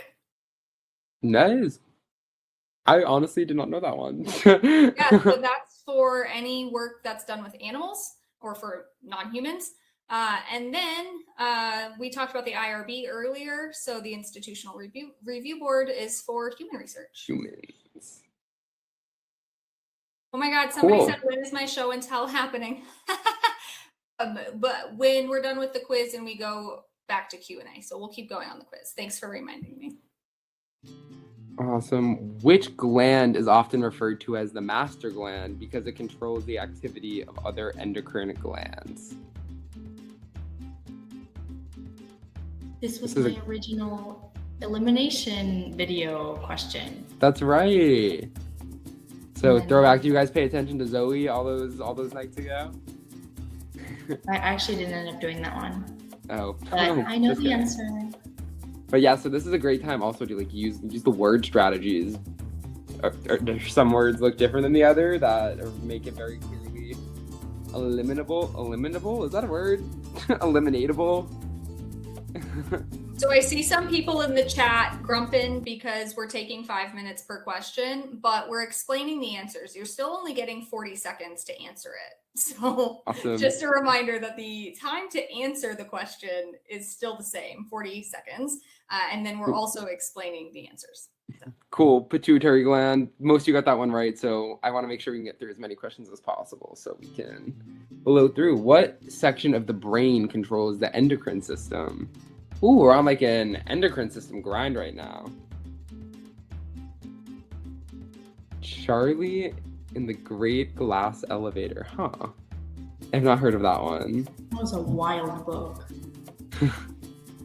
So these answers are flying in. I never started this timer. I thought I did. We'll just Honestly, wait to see it. yeah, I think say- we'll reveal it. I say reveal. Let's go for it. The hypothalamus. And I'm actually going to turn this over to our resident brain person to explain. So the hypothalamus is just it's a structure within the brain that we know of very well. It controls the pituitary gland, and the pituitary gland is what secretes, the hormones that travel throughout the whole body. The hypothalamus, so the pituitary gland is often seen as like the master regulator, but the hypothalamus actually controls the pituitary. It secretes hormones as well. So it secretes, even through things like fight or flight, that starts amygdala to hypothalamus to pituitary, the HPG axis, the HPA axis, all of these are starting at the hypothalamus. Awesome, cool. I'm seeing some requests in the chat too to just start like going through them with less explanation. So if that's what you guys want, we can just flow through them. You can throw questions in tomorrow. Different because other people said they still wanted to get them explained. So Oh, JK. People no, want explain, explanation. please explain. Okay. Well, we'll keep explaining. We'll keep explaining. Yes. All right. Let's move to the next one. I like the all caps. What is the neurotransmitter responsible for the activation of skeletal muscles and is targeted by the toxin in black widow spider venom? Oh. This Okay, one we'll is explain, fun. I promise. I love this one. We're gonna have a little neurotransmitter review for you tomorrow since we got eaten alive for not putting them in on night 1. So we'll have them for you tomorrow. But Actually- hopefully you've learned this in class and you've reviewed it before, and we'll just give you a little review tomorrow. Yeah. I actually gave a mnemonic about this earlier in the chat. If anyone saw it. Can you remind us of it? So you know that acetylcholine is focused on muscle movement because the abbreviation of acetylcholine is ACH. Think macho. Oh, I love that. I love it. I love it. Yeah, acetylcholine is it's the predominant neurotransmitter in our peripheral nervous system, and it is important for all of our skeletal muscle movements. Perfect. Keep it moving. Moving and grooving to that music, which I can't hear sadly still. Oh no. What is the neurotransmitter targeted by such as Valium and Xanax? Benzodiazepines. Yep, that. Which enhances its activity in the brain and can cause sedation, anxiety relief, and muscle relaxation.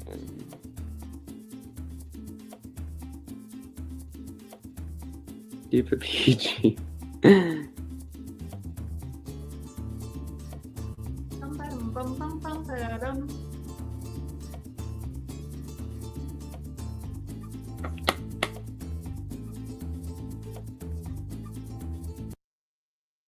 Look at that.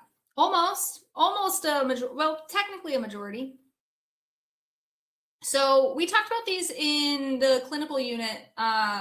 The anxiolytics, the anti-anxiety medications, those target GABA. GABA is the primary inhibitory neurotransmitter of the central nervous system, and that is going to slow down the central nervous system activity. Basically, think about it like literally your anxiety is just like all up in your head, which it is. It's your neurons firing very rapidly, and benzodiazepines, which are anxiolytics, are going to just that way down by activating GABA. Also is the same neurotransmitter in things like alcohol, for example. Sophie was killing it in the chat with a acronym, GABA Get a Break Adjustment. So that helps you think about it. I love it. And then Erin, what does GABA stand for? You do not need to know what GABA stands for. You GABA is don't. the only way it'll appear on the test. I'm gonna be honest, like I barely know how to say it. You don't need, we all just call it GABA. All right, let's do it. In general, damage to blank disrupts speaking, while damage to blank disrupts understanding of language. You know, this is like, Jenna, when you were saying the other night, like the perspective in retroactive areas, how that always gets you. Broca and Wernicke's areas always get me. Proactive and retroactive interference will never stick in my brain. I'm sorry that that's what's happening for Broca's and Wernicke's areas for you. But I think I recall this being a question on my AP exam, so good to know. Areas are major. Psychologists love to talk about them. I remember my professor too can never get them straight. Oh my god, 97% of you are not stumped by it. So we'll just move on from that one then. Hop right over to the next one. What is the imaging technique that uses radioactive tracers to measure brain activity, which can be used to study brain function and activity in real time? I saw somebody post this in the chat at the very beginning of our time together tonight. Oh, I like this example. Somebody said Broca Spoca. Oh, wow, there's a lot of good ones. Yep, Broca is boca, which is mouth in Spanish. Rakesh says equals Broca is broken blah, jaw. blah, blah, and Wernicke's is, what did you say? Even though it's technically it's pronounced with a V, but it has a W. It's like the Wilhelm Wundt kind of thing. PET scan. Pretty decent. I'll refer to our resident brain expert again to describe this one. Predominantly the AP, so they'll probably ask you one question about brain imaging techniques. So there's a lot of different ones. So there's the EEG, which is the electrodes on the head that measure literally the action potentials of your neurons. CT scans. CT scans are similar to X-rays in what we can get. PET scans, we do get that radioactive tracing, so you get a lot of contrast, so you get like a better image. And then the other one that would be important for psychology is fMRIs. So fMRIs actually are a series of different images that get squashed together. They get squashed together to show where the brain blood flow is. And the assumption is that areas that have more flow and more brain flow are going to be active. So that's why it's a functional MRI. fMRI pictures are so cool to look at. They're That's actually really cool. That's what my lab, like, we use fMRIs. I actually got an MRI certification to do it, which was so much fun. That is cool. Yeah. All right, next one. Fun fact about an EEG, I will never forget what that is, because one time I participated in a study, and it was the worst study I participated in my entire life, because they put this giant cap on you and they like twist like the little like gel thing. Oh, I would not recommend. But which brain structure is responsible for regulating body temperature, hunger, and thirst? Ooh. We talked about these yesterday, I believe. Mm-hmm. So, and it was kind of a tough one for us yesterday. So hopefully we studied that a little bit. And let's see. Awesome. Let's see it. Good job. So much better. Yay. Yay. Awesome work. Killing it. Which functional area in the brain controls hearing? The lobes. Let's Oh, look good at practice the with the lobes. lobes. Bonus points if you want to drop in the chat what a different lobe does. Heck yeah, do that. And then we can talk about, we'll see how people do on this one, because I think lobes are like kind of basic, but if we need I think they're pretty. If we need to take the time to do it, we can. Cool, let's see it. Nice. Temporal Okay. lobe, We're pretty killed good. it. Pretty good on our lobes. If we're not good on our lobes, front is in the front. Occipital is ironic because it's all the way in the back. It's for your vision, but it's all the way in the back. And then the only way I remember parietal and temporal, even though I've been doing this for way too long, parietal, P comes before T. So your parietals is on top of your temporal. That's the only reason I remember them. And I've been doing this for a long time. So Interesting. all right. And cerebellum is just like tucked right under. It's like, Yeah, cerebellum is like at the, where's this little dude? I don't know that's why. a lot of Yes. motor skills and Frontal. movement. Front, occipital back here, cerebellum back here, and then parietal and temporal. Awesome, cool. What is the absolute threshold? This is in sensation and perception. Yes, super important. Ugh, what's the name of the effect again? That is it the McGurk effect? Is about absolute thresholds? I have no idea what you just said. Maybe not. Perfect, Yes, the the smallest smallest- amount. Sorry, go ahead, Sean. Oh, yeah, perfect. The smallest amount of stimulus we can detect. Perfect. The Keep it moving. next closest was the highest amount. So absolute is always just going to be like the bare minimum. So just kind of think about it that way. All right. Which type of depth cue involves the perception of distance based on the convergence of the eyes? We talked about these, I think, night 1. Yep. I'm remembering correctly. Perception Unit 3, because we had a whole slide on binocular and monocular cues. Cool. No, I'm bad at eye stuff. Oh no. Sorry, Carmela. Hopefully we get this one. You know, when I would take my exams that asked about binocular and monocular cues, I'd just cover one of my eyes and do the thing in front of me and see Just test it it. in real time. Yeah, I'm like, which Yeah. one makes the most sense? Hey, good job, you guys. Awesome. I believe it has multiple names. L. I don't know what your name is, but someone asked in the chat, isn't it called retinal disparity? But because it's a binocular cue, it's called either binocular disparity or retinal disparity. Okay, so accommodation is so very few of us answered with accommodation, but it's that your lens changing for incoming information. Because somebody asked, can we explain this one? They're a bit confused. Zoe, wasn't this your section? Do you want to take over on this? Sure. So relative size is that something's like the size is dependent on how far away from you it is, I believe, or in terms of and then interposition is that something is that something is closer than another thing because it's blocking the other object. That's interposition. And then accommodation has to do with your schema, so that's completely different. But accommodation is basically that your